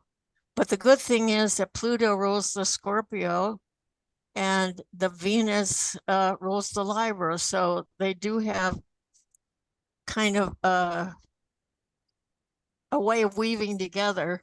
Okay, so that gives me hope that yes, you could solve all these problems, but basically it's going to have to come from building your own sense of security. I mean, Yeah, I can see yeah. that so much happened in your early childhood that affected you in so many deep ways. And sometimes they're hard to get at, especially when you have Saturn in the 12th. So it really requires a lot of letting go, a lot Yeah. of allowing things to surface, to understand them and letting them go. Yeah, I've learned meditation, which is good. I mean, I just learned meditation maybe like 3 years ago as well. So it's just That's that good. stillness. Yes, Yeah, yes. yeah. I'm saying that because I had a lot of stuff happen in my childhood too. It took me a lot of therapy, a lot of meditation, a lot of soul searching, Yeah. to find my way through life. I've lived 3 different lives. Hmm.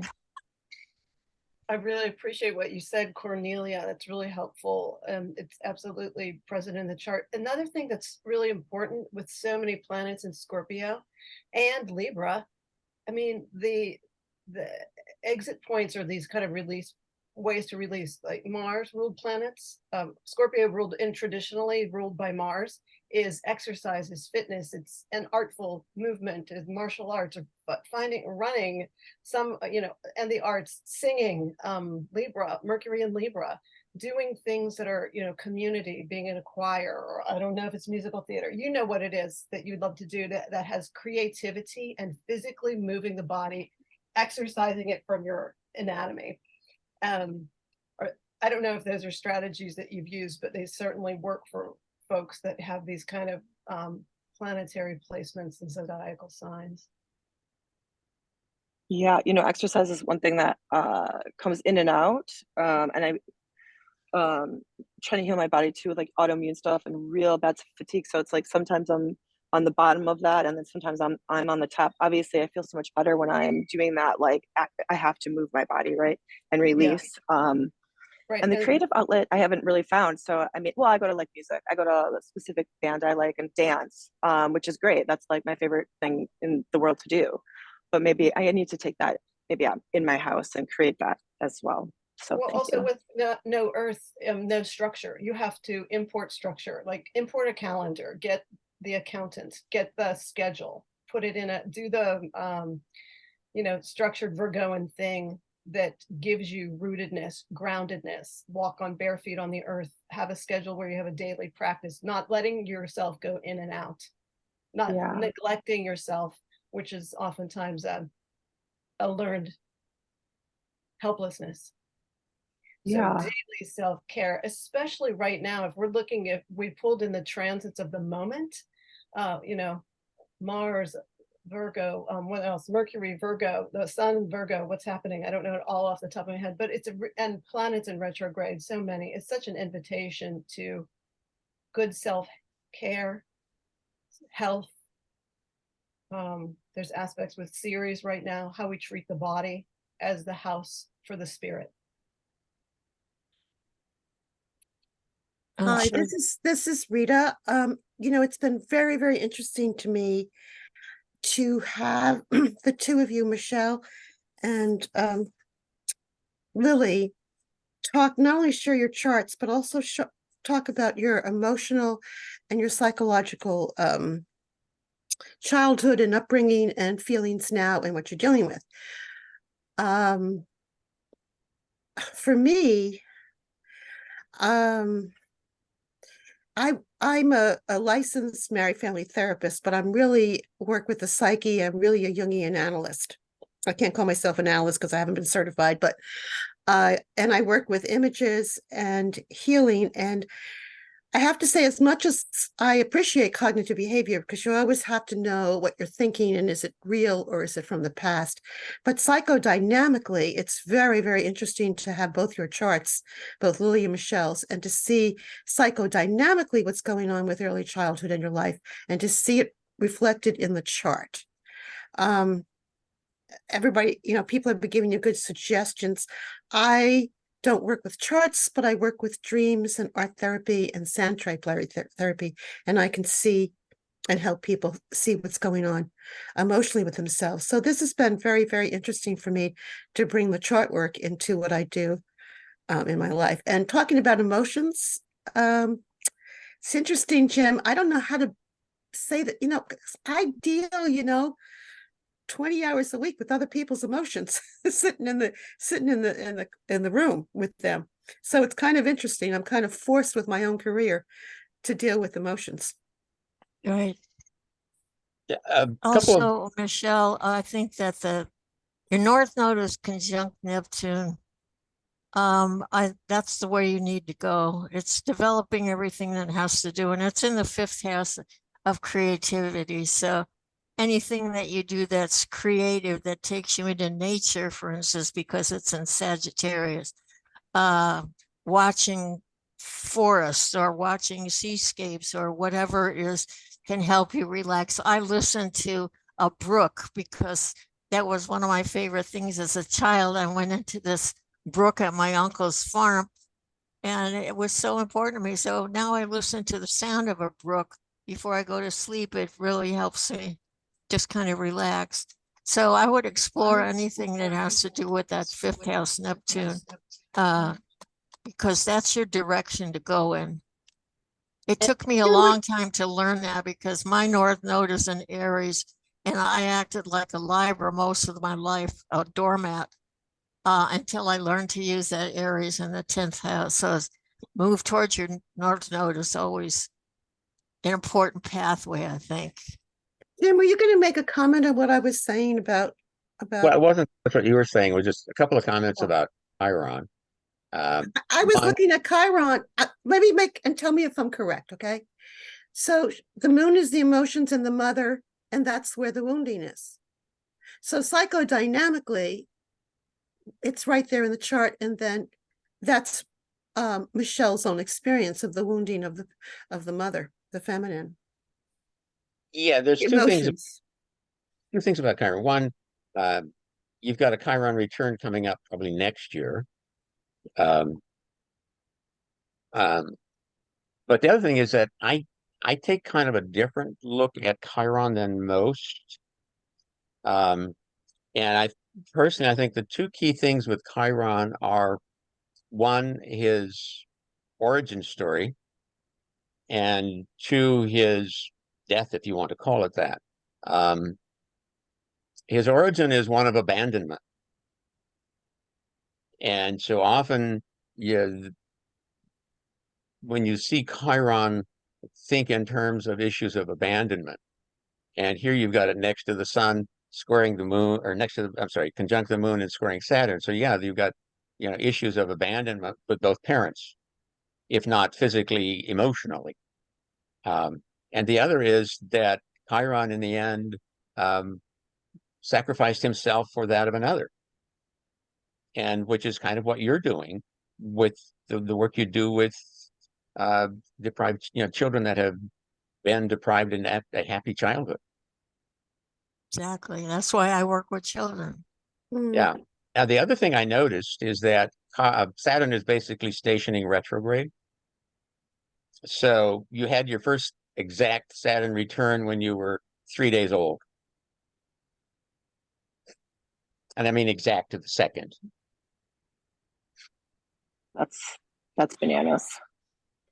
So basically you were born on with your Saturn return. Yeah, because I was looking at the position of Saturn relative to the sun, and at 108 degrees, that's when Saturn stations retrograde. So yeah, it's actually stationed retrograde the day, let's see, you were born the day after you were born, it's stationed, and then the day after that, 2 days later, it was back at its natal position. So Saturn, Was there a difficulty in your birth, Michelle? I was born with the cord around my neck. There you go. That's yeah. Saturn on Sunday. Yeah. Yeah, and I think jaundice probably too. Yeah. Do you avoid having things tight around your neck, like tight collars and stuff? Oh yeah, I would never. I don't. Yeah, that's interesting. I never thought about that. But yeah, I don't like people putting their hands on my neck. I don't like being choked. Obviously, who likes to be choked? Like it's like, yeah, I just don't want. There you go. Yeah. But symbolically, it's the mother choking the infant in the womb. Oh, yeah. Right? If the thing that's supposed to be nourishing from the mother, the umbilical cord, is Right. now what's choking the baby, the infant you. It's almost like the mother's body, the mother has been choking the infant. Okay, time is flying, folks. Let's get on to a solar return here. Can I make one comment about the chart? I just wanted to touch on the North Node and your work and the conjunction with Neptune there. I think that also is very indicative of what you do with kids, because the 5th house is children and you're working with disadvantaged youth and you're helping them. And so I don't know if you're a social worker or what your exact job title is, but I think you are working with your North Node in your career 100%. And yeah, so I think you're already 100% there with that. Thank you. Thank you. Yes. Okay, so this is her solar return based upon her natal location. And so the sun moves from the 4th house to the 5th house of creativity. She has a Mars-Mercury conjunction. So she's still got, 3 planets in Scorpio. So Scorpio's still loaded up. Yeah, but I like Uranus going through the 12th with the moon. That's stirring up the unconscious. That's why you're so interested in bringing all of this to the surface and understanding it. Yeah, and there you have the exact conjunction on that date and time, solar return chart. So that can bring a lot of stuff up out of your closet. I think of the 12th house kind of like a closet where we put stuff. If companies come and you just stuff anything you can't quick put away, you stuff it into a closet, close the door, and hope that the door doesn't pop open on you. But when you get a transit to that 12th house placement, that's when the door pops open. Stuff Yeah. just spills out. It's And when you the have, unconscious opens up to you. you don't really have any control over what's coming out. Yeah. So let's see here. Isn't the north node on her Chiron or her moon? Moon. It's on the moon. Yeah. 5 and Chiron's 21. I think it was something like that. Let's see. Right. Okay, so here's the solar return to the with a relocated chart to California. And now we have the Sun, Mars, Mercury in the 7th house. Hmm. And the Moon Uranus conjunction is in the 1st house. Well, that's good too. Well, and I think that that transition from the natal return placement of the 12th house and the current home location into the 1st house should help to bring those issues to light, if you would like to think of it that way. Bring them, help to clarify them, bring them to your attention and help. It should be perhaps a little easier to clarify some of those issues that may come up. And you're Also, aware. because the moon Uranus conjunction trines Pluto, which says healing. Mhm. Yeah. There's the trine there. When I went through that period of Saturn going over my Pluto, I brought up all the stuff about my mother who died when I was 2. It took me a while, but I finally got in touch with my inner child. And I took a picture of myself and I used to talk to her all the time. And that really helped me heal a lot.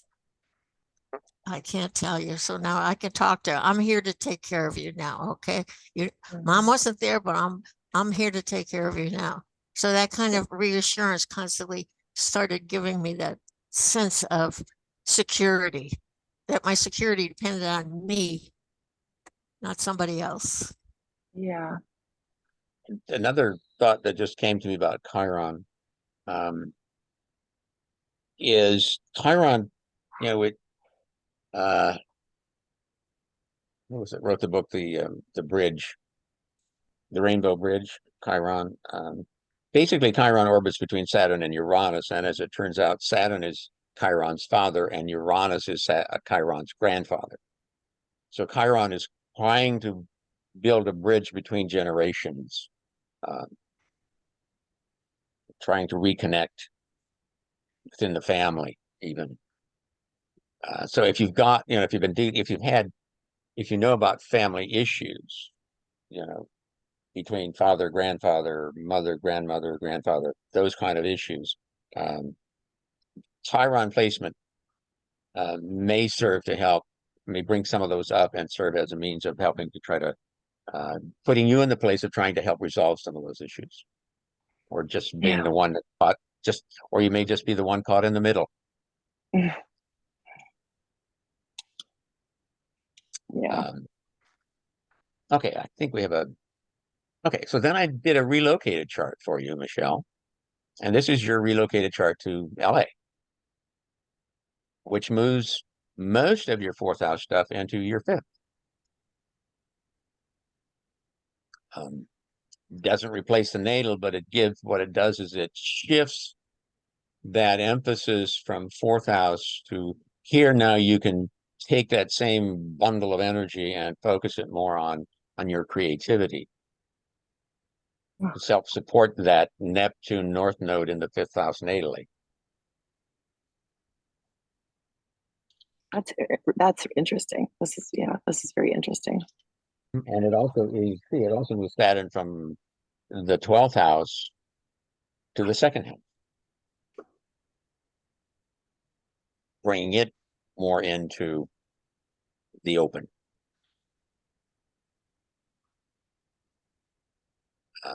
And see, that was one of the things for me, because my relocated chart to LA moves my moon from the 12th house into my 1st house. And, it's the time I've been here that really helped me to understand it better, and start dealing with closet issues. It's still cluttered, but it's a nice closet. It's my closet. So there. Okay, so let's take a look. Here we have a bi-wheel.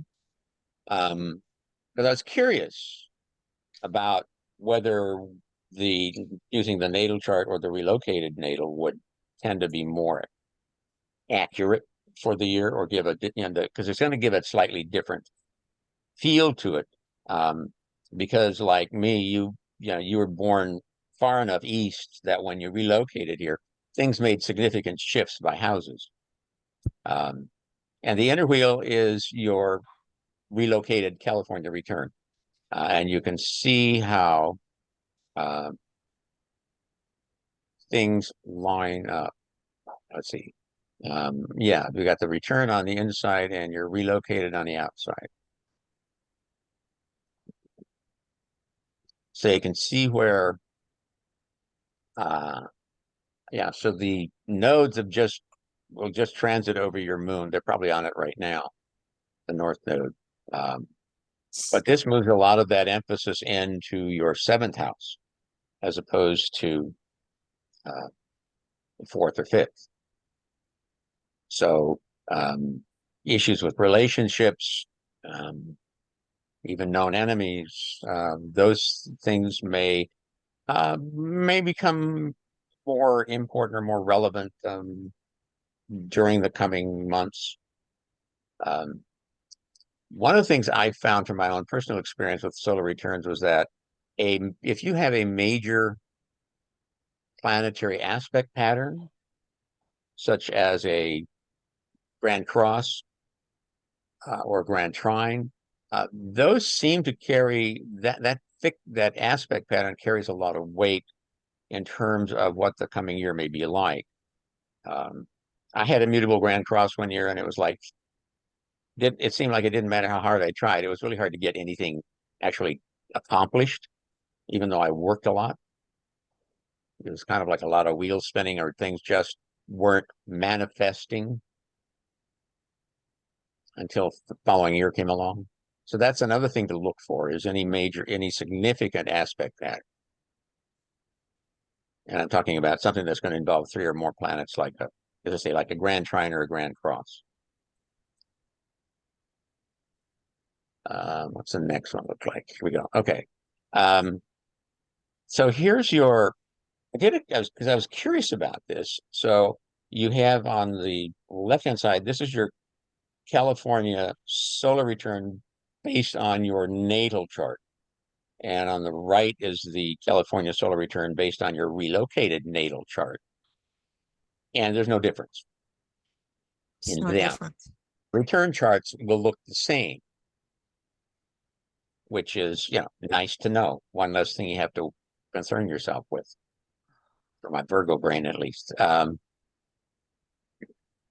yeah, so if you've relocated and your relocated chart is significantly different, take a look at it and your progressions and the transits to your relocated chart, because that may answer some questions that don't seem to be answered by looking at it from a natal perspective. Okay, that's it. Okay, so Michelle, let's go back here to this. Here's this chart. So, you got more questions? Anything that I mean, yeah, so the 7th house is lit up. That could be anything, right? That could be like business, that could be like interpersonal relationships, that could be all of it, sort of, right? Opening up. Yeah. It's kind of a significant relationship. You've got Mercury on the south node, right there in the 6th house near the descendant. And you've got Pluto also in the 6th house. So that suggests, day-to-day routine work type things, communication. 6th house is also about your health. Okay.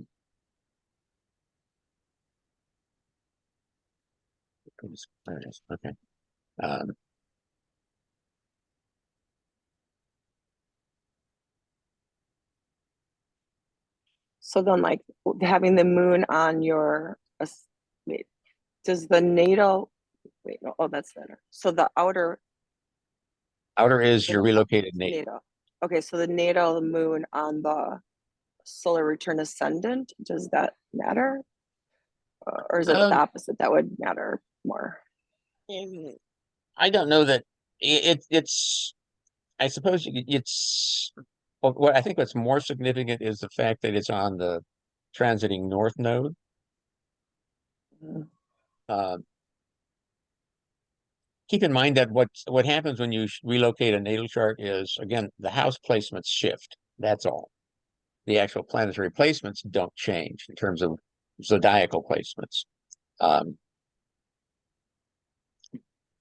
But here there may be issues that come up that may be harder for you, that you don't want to deal with. Right. That's 12th house stuff. Secret enemies, unknown enemies. So you may want to, if you work in an environment with other people, you may want to,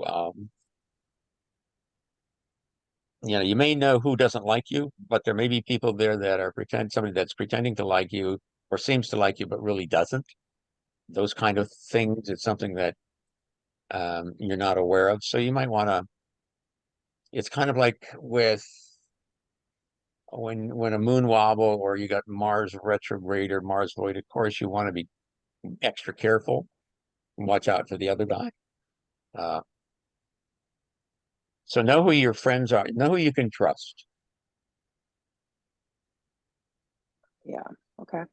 And yeah, you want to be, if you're not sure about sharing information with somebody, you may not want to do it because you could share a great idea with somebody and they may decide to take credit for it before you do. So,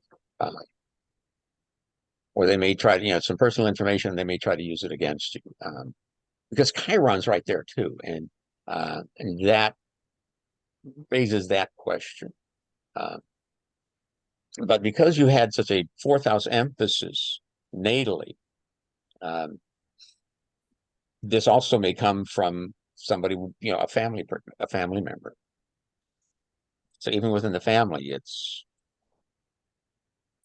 Yeah, I have a sister who's like that, always uses information against me and always tricks me into giving it to her. Well, I'm learning, but yeah, Kind of like she always has a knife in the hand that's on your back, just in case. Yeah, always. Since she's older, so she wasn't really happy I was born and didn't always treat me the best. Hey, Jim, can we go back real quick to the slide of just the relocated chart? I wanted to comment on that just so it's clearer. Okay, so this is, I wanted just to comment on what you said about, the relocated chart, nothing changes, the planets stay the same. What's incredibly the most significant thing about a relocated chart's transformation is all of the angles change. And that's, and it's so important. Who you are doesn't change. We are born into a location, a matrilineage, a patrilineage, a family, a town, a culture of origin. And when we pick ourselves up and move ourselves to another location, I don't know what your natal ascendant was. What was your natal ascendant? Cancer. Okay, great. Okay, Cancer. So home, family, natal location is Gemini. Oh, So there's her natal chart. Cancer. There it is. Okay. Okay, so it is Cancer, home and family. What's on the midheaven? Aries, the self identity. What's at the descendant? Pluto, family of origin, hotline to the ancestors, death and transformation, reincarnation. What's on 7th house cusp? The descendant Capricorn. Okay, let's jump real quick then. So that's back to the relocated. So the person that you are, and this goes for everybody, of the place you were born has to, and you move to another location. You could go to another location. You could go to 7 different locations or more in your life. Some people go to 50. All of who you arrive at, how you're perceived as, your midheaven, your vocation, or how you're known, Aquarius, air, and also Gemini, ascendant now. And look, that the descendant north node, the ascendant south node, everything changes. Like what's going out at the south node, at the ascendant. So many major changes. The person that you're becoming at this location, or you're invited to transform into, it's so important. It's such a major change. North node and Sagittarius, and I put this in the notes, approaching that descendant. Sagittarius rules the thighs. It's the centaurs, the archer. It's this robust, energetic, and Sagittarius rules fun and joy and running and playing. It's the horseman galloping. So it's such an invitation for partnerships now to be joyful. And it sounds like earlier on that wasn't necessarily the case, moving to this location. And you got a rainbow frame around your video, right? So it's Yeah. like, it's such an invitation for something new to happen. And every place we go on planet Earth, we have this, we don't change, but we're invited to change because of the environment and circumstances around us. The person that we can become now, we had to break out of that old environment to become who we're now becoming. So it's really Yeah. important. All right. Thank you, Kat, for those additional things. Let me back up. Okay. Michelle, do you have anything else you want to ask? No, this has been so helpful, and I really appreciate it. Yeah, there's just so much to learn, so much to learn. Just so you all know, I just started studying astrology at the beginning of the year. I took Deborah Silverman's Applied Astrology School, and I just finished that in July. But it's like all a very new world to me, and and just there's so much to always be learning. So I appreciate you all for being here. Thank you so much. Oh, you're so welcome. That's what we enjoy doing. Okay, so quick note, the half return. Many years ago, back earlier in the early days of our meetup, there was a guy who lived in the area who did half solar return charts and talked about them. Here's the significance of a half solar return. You can almost think of it like a nodal swap, because remember, the Earth is always exactly opposite the sun. So what happens at the half return is the sun is now on the Earth's position and the Earth is on the sun's position. And it's kind of like if the solar return is a new moon conjunction where the sun is conjunct the birth sun, the half return is the full moon, the opposition aspect of that return.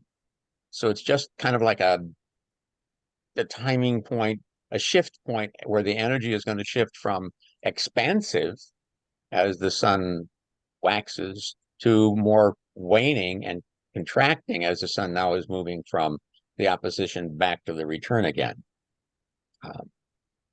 Something to look at if you're so inclined. Oh, here's my half solar return chart. And you can see where, so if you want to know, you basically turn it 180 and you kind of get there. Not quite.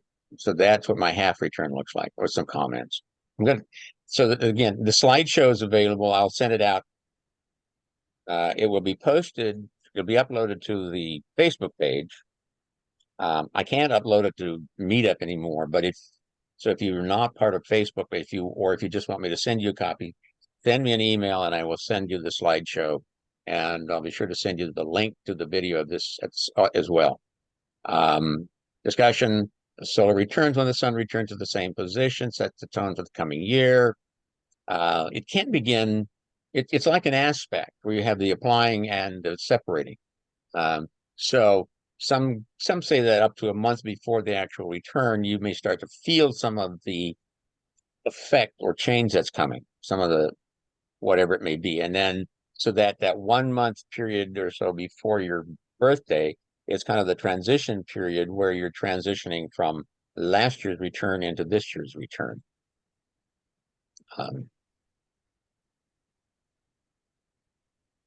And so here's some references from my list of books, a couple of websites, the Astro Deans and also Cafe Astrology, where you can go in and you can do your solar return charts and you can play around with locations and the like.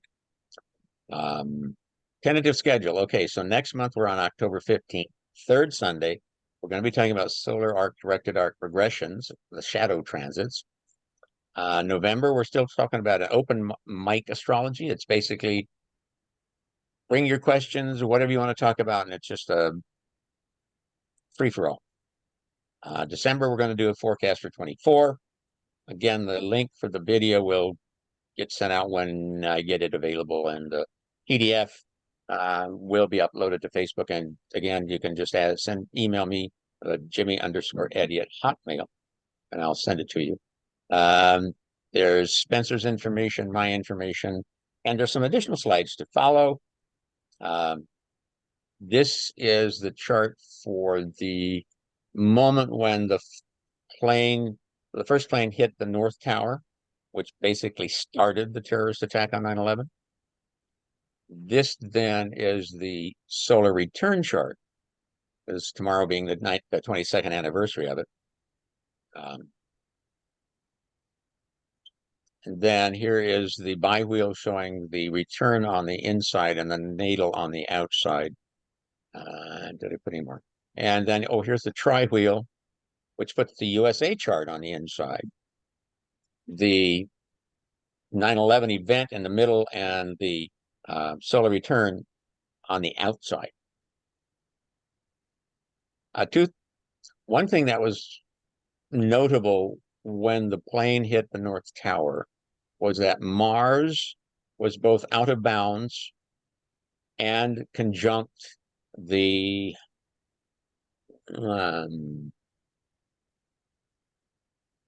where am I? It was conjunct the South Node. So on 9/11/2001, Mars was not only out of bounds, it was also conjunct the South Node. Kind of like, the chickens are coming home to roost. It's as if it was saying that something from our past is catching up to us. Oh, and that's it. All right. Oh, thank you all for still being here. I'm so glad we had this chance together. Yes, thank you all so much. And let's see, for those of you who are new, or if you miss it, if you're interested, if you'd like the slideshows from prior meetings, I'd be glad to send them to you. Most of the recordings, I think, have been uploaded to the YouTube page. Any last minute questions before that we want to get on the record? Jim, before you do what are you going to do for the next year, the solar return for the next year for the US chart? You said something about the US chart. Well, now in December, we're talking about what's coming up for 24. Yeah. That tri-wheel had the US natal chart on the inside, 9/11 on the middle, and then the 9/11 return chart on the outside. Right. I was just wondering if anyone would be interested in looking at my US chart. I'm almost done with my book. If you're willing to share some of that, yeah, would be fine. We could do that. Now, you want to do that maybe next month, or you want to do it in November? Because November is a free for all. Oh, Yeah, let's do it. Let's do okay. it. Well, I'll give you the chart and you can just put it Okay. up there and get everybody's reaction to it, and I can explain what I've learned about it. Okay. That'll Yeah, be great. Great. Okay. Yeah, for being willing to share that. Okay, so let's see. Anything else? As usual, we've gone over time, but who the heck cares? No. It's Sunday afternoon. I hope you're all doing well. Stay safe, stay well, take care, keep cool, all those other things. And if Lily and Michelle, if you have any questions, want any charts or help with charts, just let me know. Feel free to contact me and I will be glad to do whatever I can to help you. That's what I'm here for. Very good. All right, thank you all for coming. Thank you. Katarina, thank you again for your help. Cornelia, for your insights, and Rita, for yours as well. Everybody, thank you for your insights and your contribution. This was great. I really appreciate the fact that we had so much participation by so many people with good insights and questions. Thank And you. Michelle and Lily, thank you again for your willingness to share so much with us. A group of no longer total strangers, No, now fast astrology friends. and everybody who's new, welcome. Yes. Okay, there we go. I want to apologize. This is Carolyn Goldman, because my son stopped by unexpectedly, and it was my birthday, so I wasn't on there. I can't wait till the next one, but I had a great talk with him. We had a wonderful time. So Okay, I'll be sure to send you the stuff so you can. would you please? Do you have my email? Because I didn't want to miss this one. Did you send me did you send me an email so I have it? I don't know. It's heartfeltastro@aol.com. If there's any, I'm sorry, I didn't mean to interrupt. I'm glad I caught you at the very end to say thank you. Your email is, what's your email, Carolyn? HEART, heart, FELT, ASTRO, heartfeltastro@aol.com. Why don't you send me an email? I will. Jimmy, Eddie, Jimmy. _Eddie@hotmail.com. I think I tried to do that before, and for some reason I couldn't get through, but I don't know why my technology is a little cuckoo, but at least in my solar return chart, I have more Earth than I have in my birth chart. So I'm really thinking. You're just the lucky one. Yeah, that's a nice thing. It's like with Neptune in Pisces, everybody's going to have some water in their solar return chart.